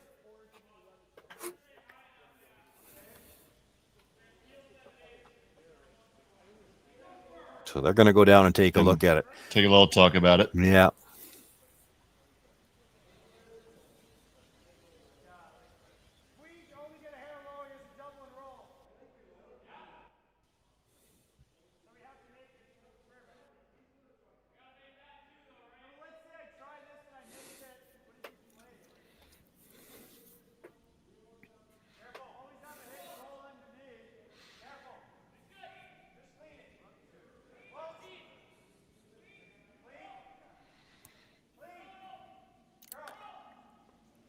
The safest, if you're drawing it all, looks like the intern and just try to get to the face of your own 2 stones. You can't mess up too much that way. They've talked about it. I don't like this call. You're letting Cooey off the hook. He's going to play the short run because at this point in time, he's just got to worry about, he can't afford to give up another 2 or 3.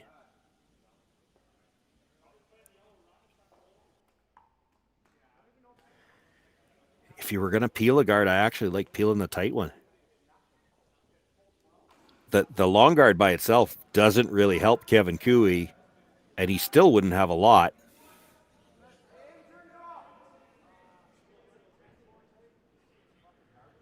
So there goes the long guard.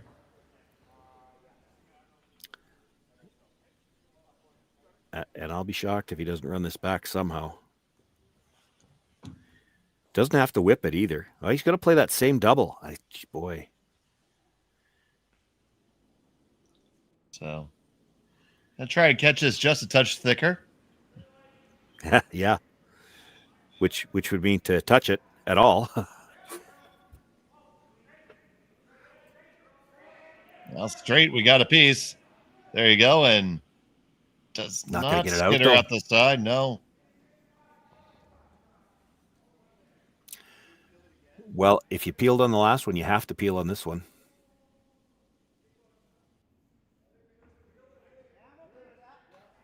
Yeah, you have to peel now. You're still sitting in decent shape to get 2.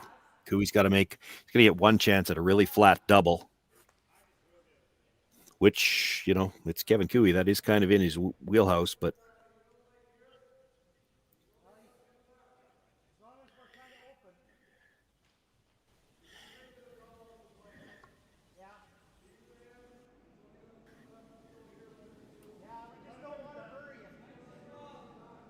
Yeah, you hear them talking about that potential blank possibility.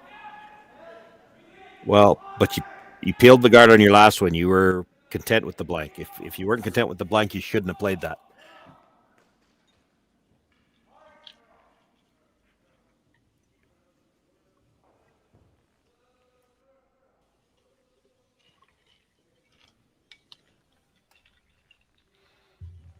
Yeah, I'm not sure what that gets you. I mean, you draw to right there. If he makes the double, he's making the triple. So it doesn't make anything any better for you.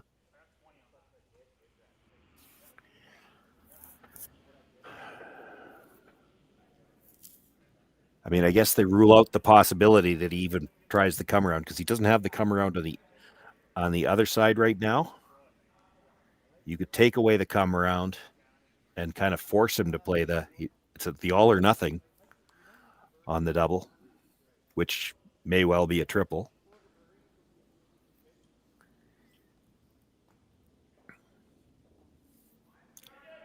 Boy, you can't be deep here at all. And by deep, I mean even full 4-foot. He might just freeze to it. So here's McKee.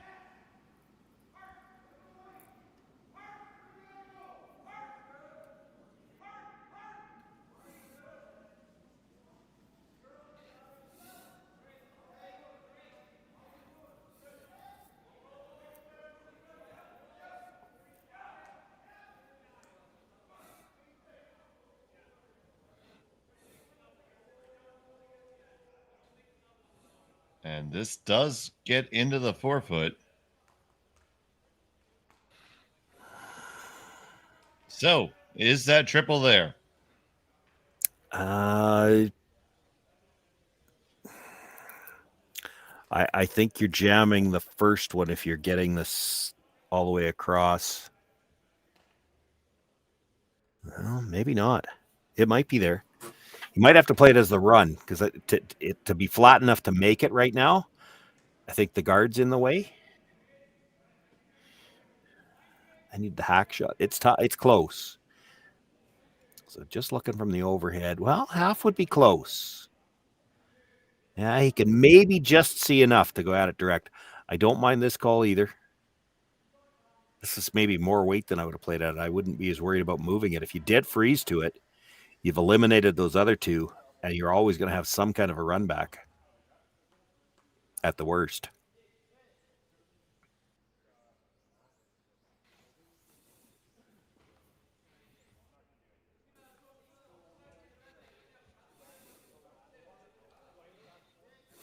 So electing not to throw the Hail Mary shot. Well, this is still a kind of a Hail Mary. It's just in a different, he's playing it with softer. I mean, you're in trouble here. This is your game on the line and quite possibly the Bonspiel on the line.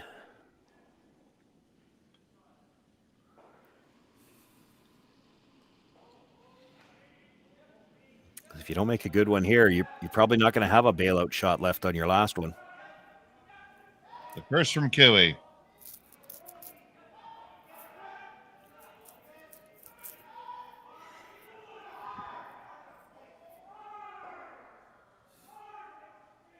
They're going to get right down in there. They tap the Korte rock back and Lai's second shot. What they were playing, it's probably the best they could do, but Korte's got the red onto the yellow. It's thin. I think he's got to play it. Well, unless I guess you could straight pick the yellow too, but then he's playing that freeze again. It'd be a much better freeze then. Yeah. Somebody indicating they could just tap the red too. That's not bad as long as you get it a sliver underneath the yellow. Yeah, because if you take out the yellow, aren't you going to leave the freeze anyway? Well, it depends. Like if you slash the red into the yellow, like I don't think you're ever slashing it in enough so that the red stays right there. I think it's spinning into the forefoot.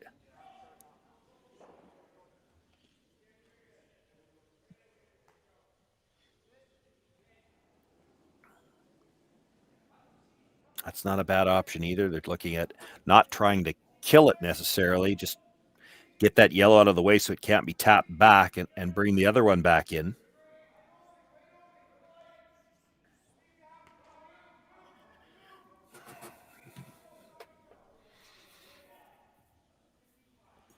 Yeah, I think you have to move the yellow somehow, and I think the safest way to do it is to use the red to do it, but I don't think I agree with what they were just looking at. I don't think you have to move it very hard. Just heavy draw type thing, push the red into the yellow so that the red spins into the top of the forefoot, and then still leave that yellow out there somewhere if Cooey makes a really good draw of some sort or another. You might have the yellow to come off of for a double or to slash in. You got that biter and the 12-foot on the other side. It could still be at least for two. Now going back to considering just a tap. Well, and there's nothing wrong with that either. As long as you get it a piece under the yellow. And it doesn't need to be a big piece. Any sliver, and then he can't tap the yellow onto the stone on the button.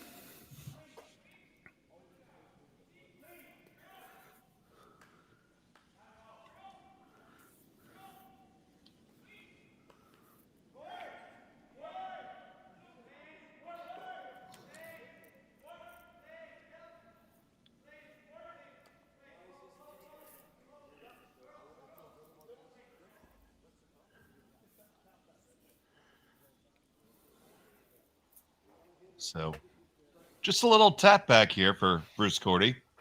Yeah, he's got a lot of ways this can work out good for him too. Can touch the yellow on the way by. Get it just by the yellow. That might be perfect.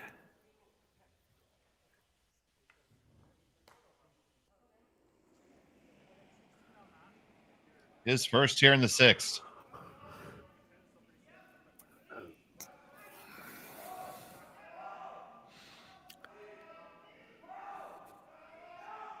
I'm hearing back line. If that's on our sheet, he needs to touch the yellow.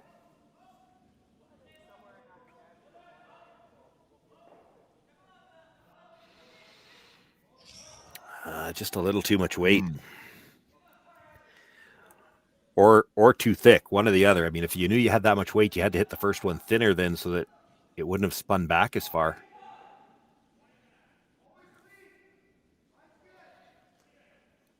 So, Cailey's certainly not out of trouble here.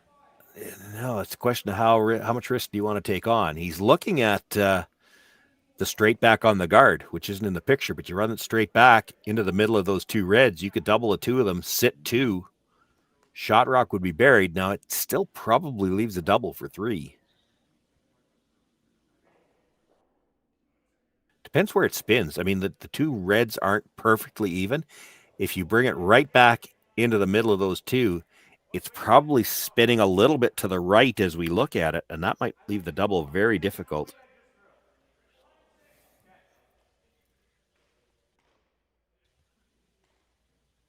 Well, that's asking for a lot to spin that far over. I mean, it could. You got to whip it for that, though. That's a lot of risk.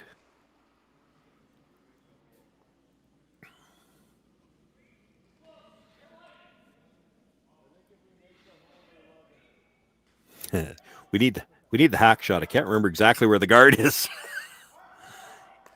If this is dead straight back, there it is. There's a good look at it. You know, you could actually hit this just a sliver high, get the double, and then your shooter probably takes away the outside yellow. So there's probably not a double.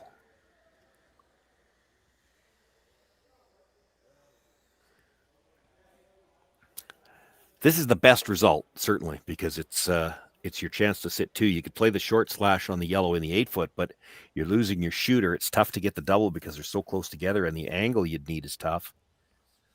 No, it's just that this is whatever. It's an 8-foot run back. There's a lot of separation. That reduces the room for error. And we're taking 0 ice here. That's not shocking.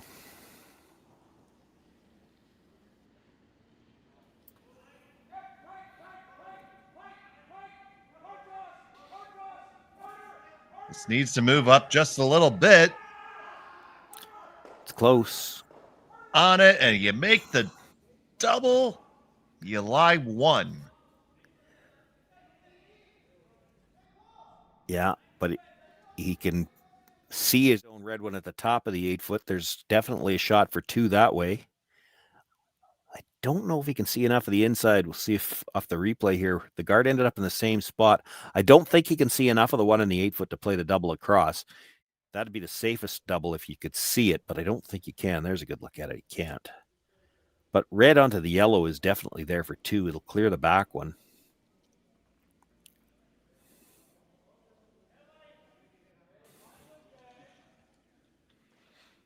I don't even think you could get far enough to the inside of that red to drive it across the face and jam the back. I don't think there's any risk here. You know, if the guard wasn't there, there might be some risk that you overcurl the red one. It goes across the top of the yellow and jams to that red at the back. But it doesn't look like you can see enough air on the inside for that to even be a risk. Still be Bruce Korte and his team from Saskatoon. Just needs to get across the face. Doesn't need to even have big weight on this.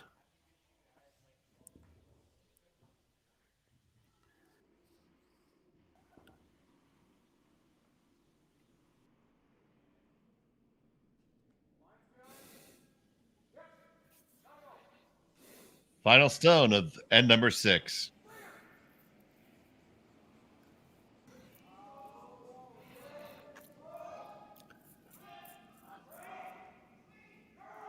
Now we're trying to make it curl a little bit. Back and forth, off and on. I hear one call and curl, one call and straight. And that is pretty good indeed, and that's going to get you your 2. Bruce Korte takes a 5-2 lead after 6. We're back from Martensville right after this.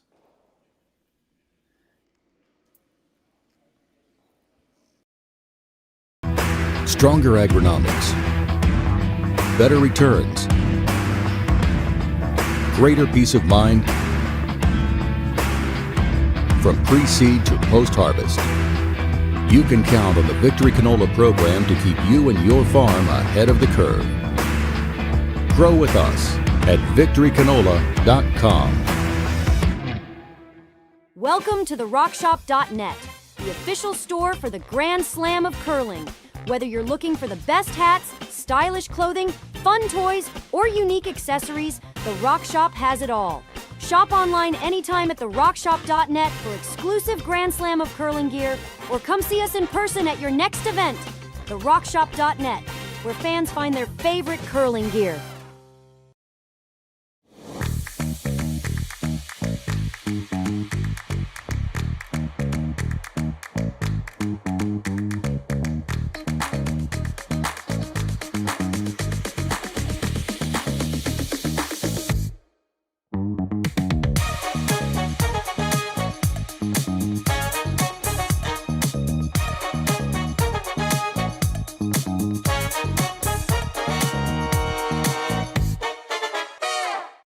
We asked Saskatchewan what they know about 5G. More speed, more innovation. It's going to make our lives a whole heck of a lot easier. This is what 5G looks like.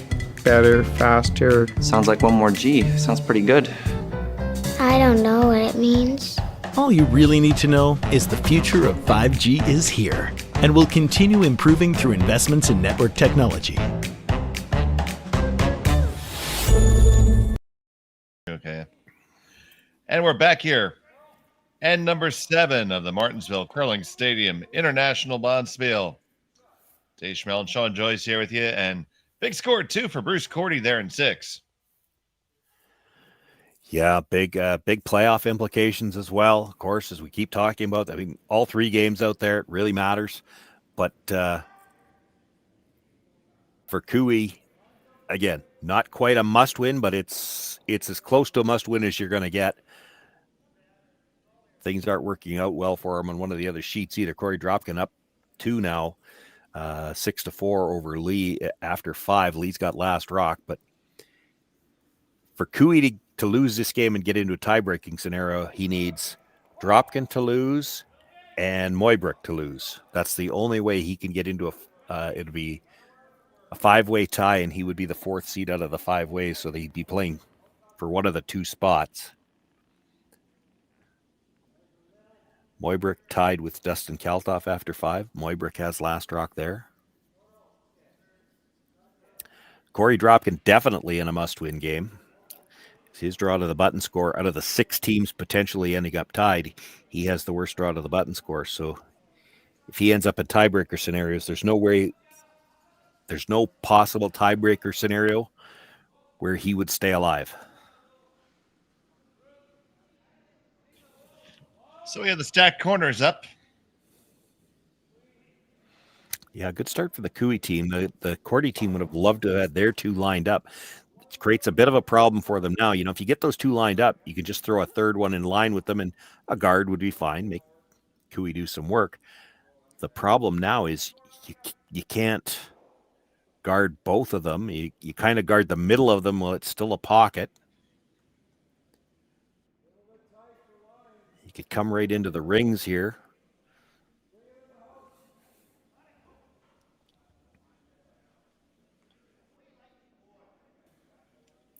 They got to drag this one for weight. Yeah, I think I heard way light. And this is going to over curl too. He might leave the pocket and a guard. Yeah, I heard Bruce right off the bat say that you got to go.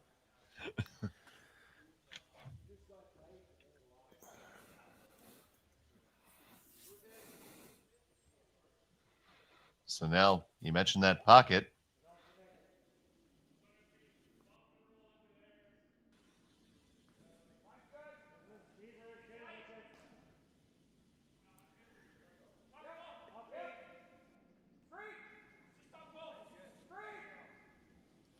So just looking to come down to it, top 8 weight. Yeah, I think this is the call. They talked about trying to get across the face of the stone, the 8 foot on the center line and get in behind the guard. But Bruce Korte is going to be looking to move something on the next one. You freeze this here, and if Bruce plays anything on the stones in the middle, you still going to have a chance to get in behind the corner.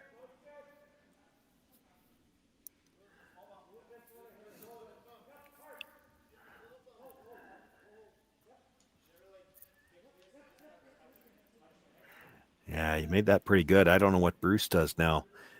Maybe, do you ever play the red peel into the yellow and then try to bring it back into the rings? That's where he walked to first. Well, he was looking at the double on the yellows, and I'm not sure he got something from the other end. I'm looking at, you hit the red one towards the tight yellow guard and then have it come back into those ones in the middle.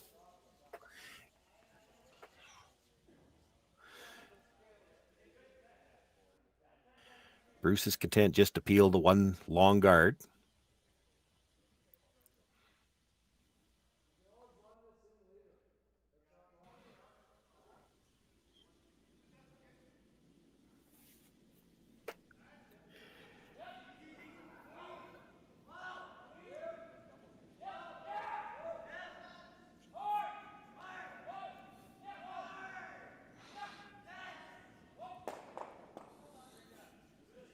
And they peel that no problem.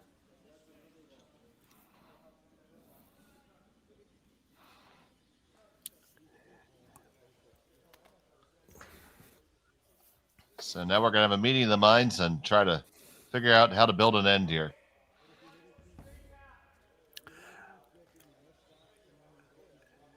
I hate to pick on anybody individually, but as a longtime skip, and this somewhat tongue-in-cheek, this is what I really like to see. You've got a conference going on, and the lead's not involved. All the lead could do is cause trouble.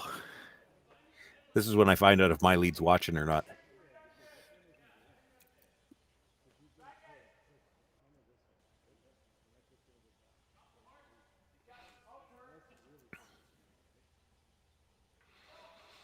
Doesn't really want to do anything with the rocks in the middle right now. They're pretty good for him. It's tough to get around the red one from the, whose rocks are we throwing here?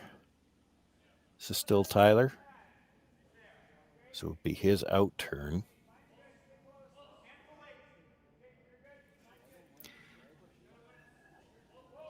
You'd love to get one around that yellow corner, but the only way you really do it is play it a tap. That's a tougher shot than you like to play. Is he looking at a split? He might be. He could. Can you get that yellow? That. Sure. Yeah.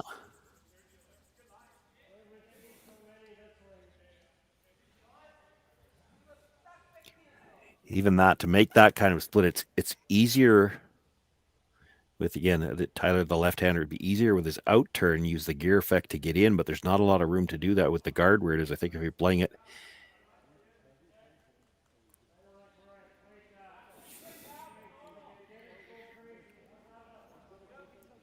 He's going to try it that way. I mean, they're going to give it a go. This is the more comfortable way to try to get the shooter in, because you use the gear effect, and you got to hit that first one fairly thick because it's that wide that you got to hit it fairly thick to still catch rings.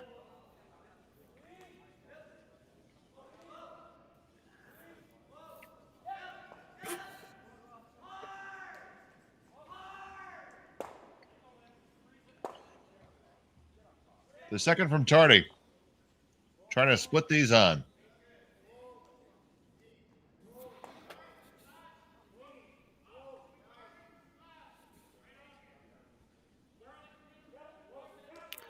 Ooh, look at that move. That made that made a big move. Ended up not bad. They got it pretty straight back, so they're still guarded. Yeah, if you're going to get a pick, that was a good one.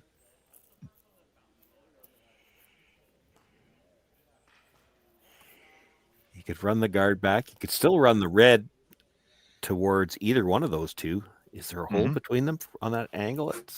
There's no way we've got an angle that would tell you that.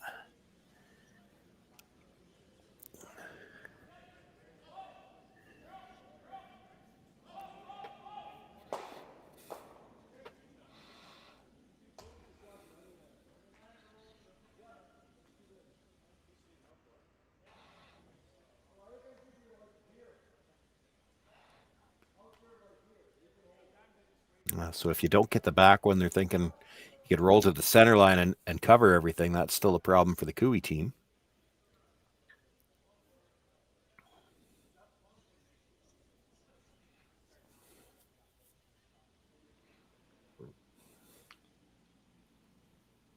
Either way, a big shot upcoming here.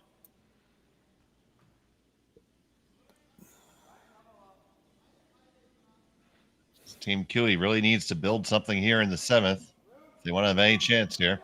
Yeah, you got to think down 3. They have to score a 2 here. Minimum.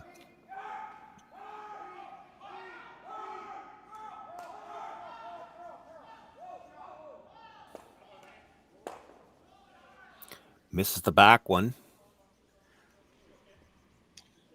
And didn't roll over to cover either. Roll enough, no.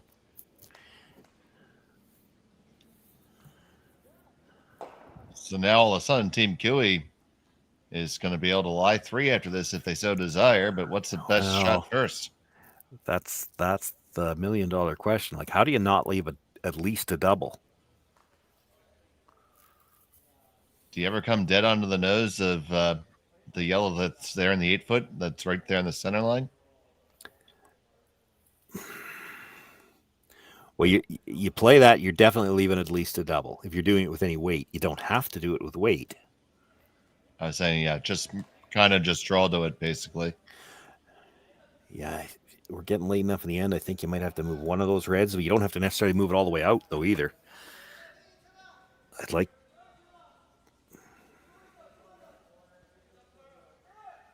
So what he's talking about now is just get across the face a little bit, just a sliver, enough to roll under. You're still going to take the red that's more or less right behind it and then have the yellow spill in front of the other red.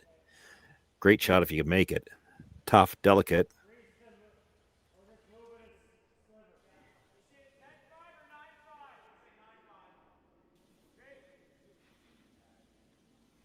Looking at the freeze, move it a sliver.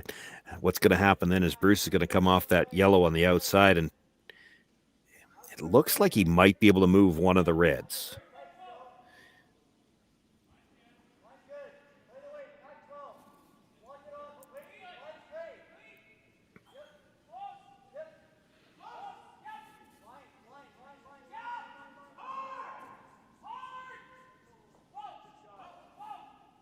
So, Neufeld.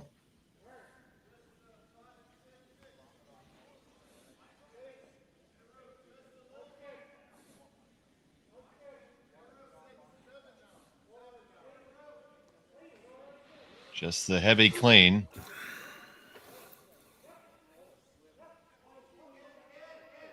And it is going to just tap it up just a skosh.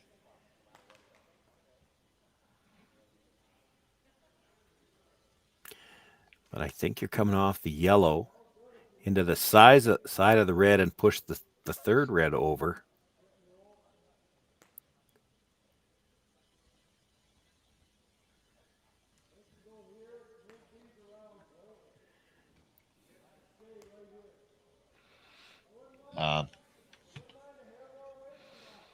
It looks like after you make the tap, assuming you make it dead perfect, the yellow, red in the middle is not going to be dead lined up. There might be room to get one yellow out. The question is going to be how far you move the third red. You've got to move it enough to create a port for a yellow to disappear. That's going to be tough to do.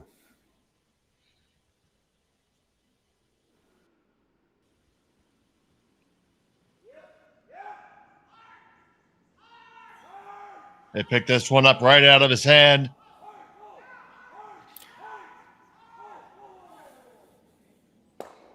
They grab a piece, roll on over. They did move it a scudge. They lie 3.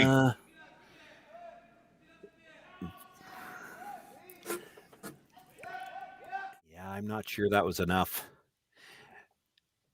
And they left their shooter. They needed the first one a little bit thicker. You hit the first one a little bit thicker, come more dead into the side of the second one instead of the back end. Because right now, if you hit yellow, red, I think it clips the one that Daryl just threw.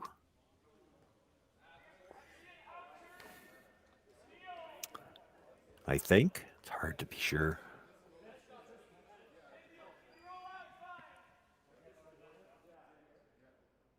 I definitely think he has to play it. You got to move some reds this time.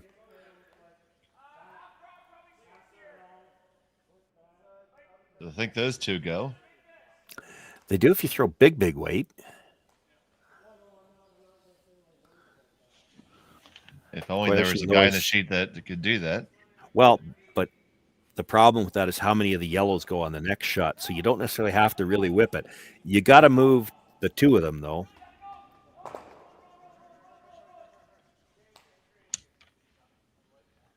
The tricky part of this is that one that was just thrown, the one that sits on the edge of the forefoot. It's hard to get it to move very far unless you throw big weight, because you're not going to. It looks like it makes contact with it, but it sure doesn't look like it hits a lot of it.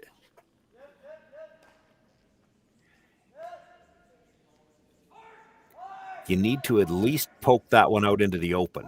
So it's got to move. Where's our hack in shot again? It's got to move at least a foot. There we go. Yeah, it's got to move. You want it out in the open and plus some daylight so you could use it. So it's got to move probably 18 inches. And you're just barely touching it on the way by. It's hard to do that. You're not going to do it with a back line or a bumper. You probably have to throw at least normal.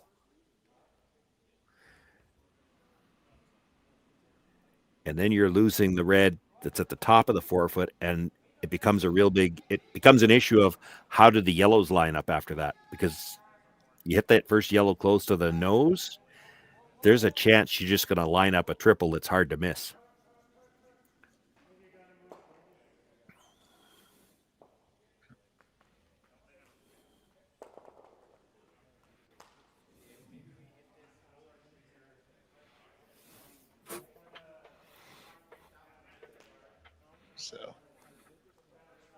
So I think what they're looking at is hit it on, as we look from this overhead shot, to hit it, the first one slightly on the right side. So the one that's just biting their half of the 12, half of the 8, it'll spill in towards the two red guards. The shooter will roll over to the open side.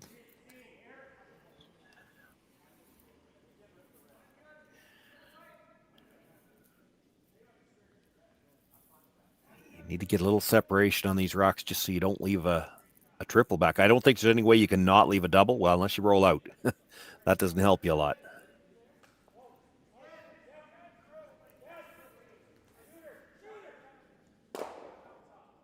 They do move some. It didn't move that third stone, though. Did not. And it's Bruce Korte sitting 1-2.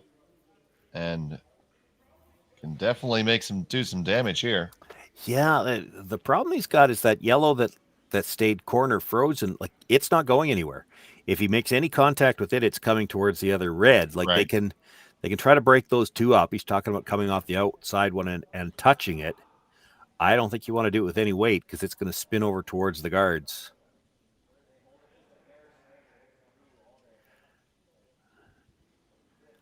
I don't mind the hit and roll to split the center line. Don't even worry about the double.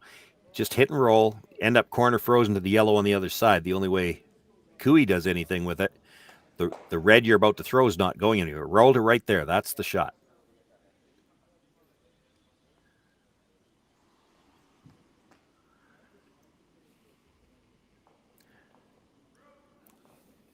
Don't even worry about touching that other one on the way by.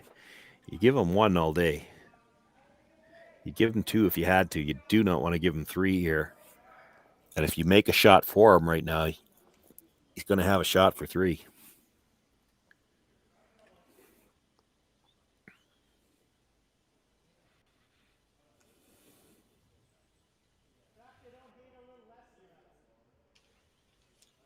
Just hit and roll to split center here. And I think that one that's full 8 foot behind cover, Cooey doesn't have enough rocks left to bring that one into play.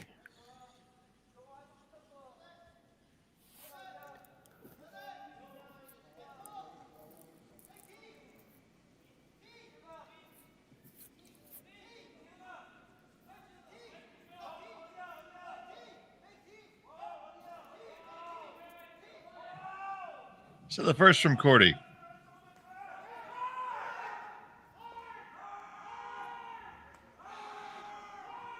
Oh, this is really curling. I don't know if he's hitting the yellow one at all. He will get a piece of it and, well, kicks the Kiwi stone back through the 4-foot. That was an unexpected outcome. Yeah, it's not a good one either. There's a triple there.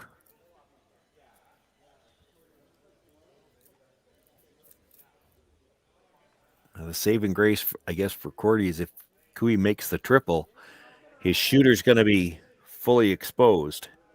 And the triple's not a gimme, but it's there.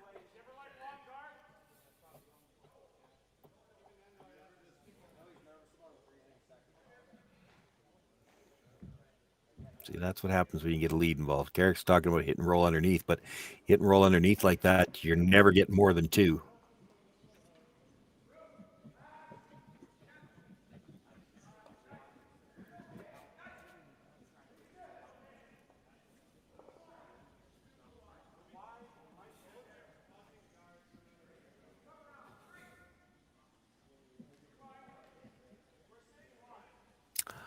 Yeah, I'm not really seeing any way you're getting 3 without playing the double now. It does give Korte the chance to hit and roll undercover.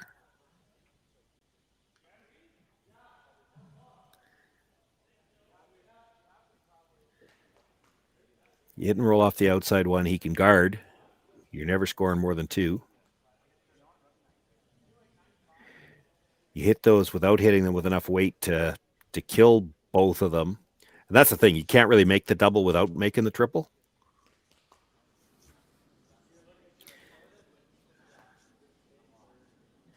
You try to hit it thick and come off the back of your own. Well, you're still probably leaving 2 reds in if you're doing that.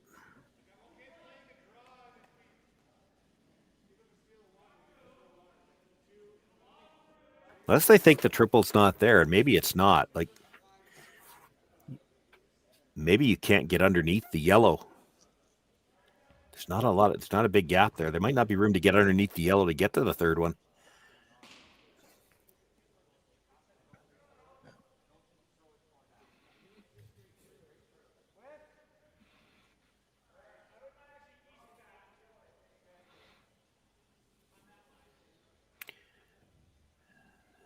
Big shot for Kiwi here.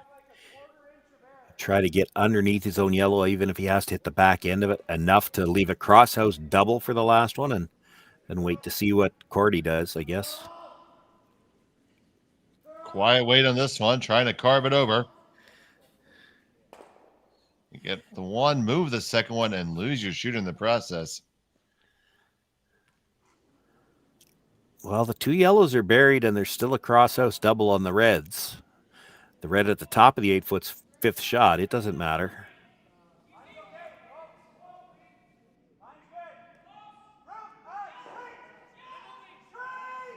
You like that red, red, yellow, yellow? Nope. Okay, then. There's just too many variables, and if you don't make contact, it is a double for 3.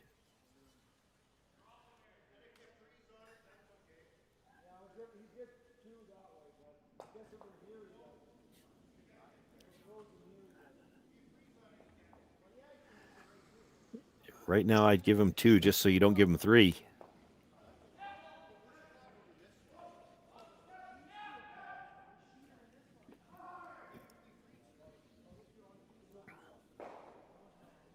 Definitely a big discussion here. Yeah, I don't think they have to be all the way down to it. I mean, if you're bite the top of the 4-foot, I don't see a triple.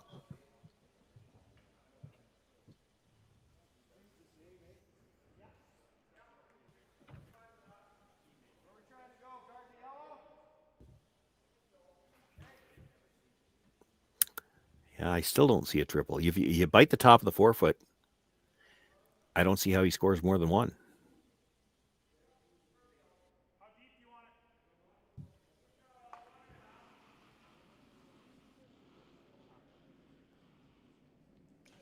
Same thing could probably be said if you're just right on the button. I don't think you need to be all the way to this back one.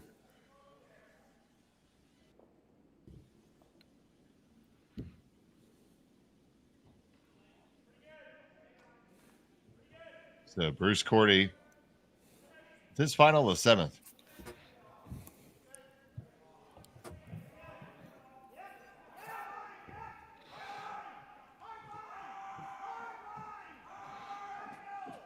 Got to get by This the one's yellow at the also top of curling. the 8. That stone's coming up awfully quick. And yes, they do squeak it by. And they're back 4. The triple's probably there. I mean, it's not easy, but he's got nothing else. He's got to shoot it thin off the one fully in the 8 foot on the side, come into the side of the other one and push it over towards the third one and out the back. Don't know if you can. Yeah, I think you could probably, even if you hit it right to make the triple, I think you probably hold your shooter too. It's really thin on the first one because you've got to be as much right into the side of the one at the back 4 foot as you can be, and that's tough. Like, it's really thin on the first one, and probably has to play. You see him lining up to play with the intern. He probably needs the gear effect to get low enough. Boy, it's tough. I don't know if you got. Don't know if you can make it with the intern, and yet it's really tough to get low enough with the out turn. I don't think it's there with the in. It's really thin. Yeah. Like a quarter is probably too thick. Gonna be just whisker in the long guard.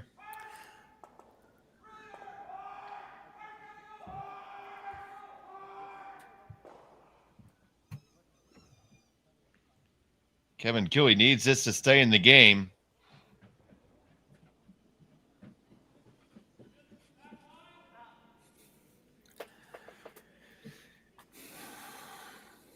This is one where if you had it in your repertoire, you'd actually. Well, he is playing the out turn with that ice. Okay. Final stone of the 7th. Which means you have to hit a little thinner, but at least you can count on some finish here. 1, 2, and you stuff He it. actually hit it too thin. Who would have thought that was possible? And it's a steal of 1, and it is handshakes. So Bruce Korte goes undefeated through the robin, and Kevin Cailey is going to have to watch some scoreboards here to have a chance at a playoff spot.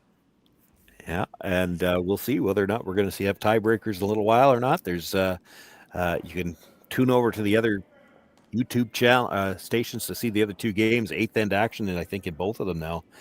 Corey Dropkin's got a lead. He needs a win to get into the playoffs, and Sam Moyberg down, but he's got the hammer looking to get into a tiebreaker scenario.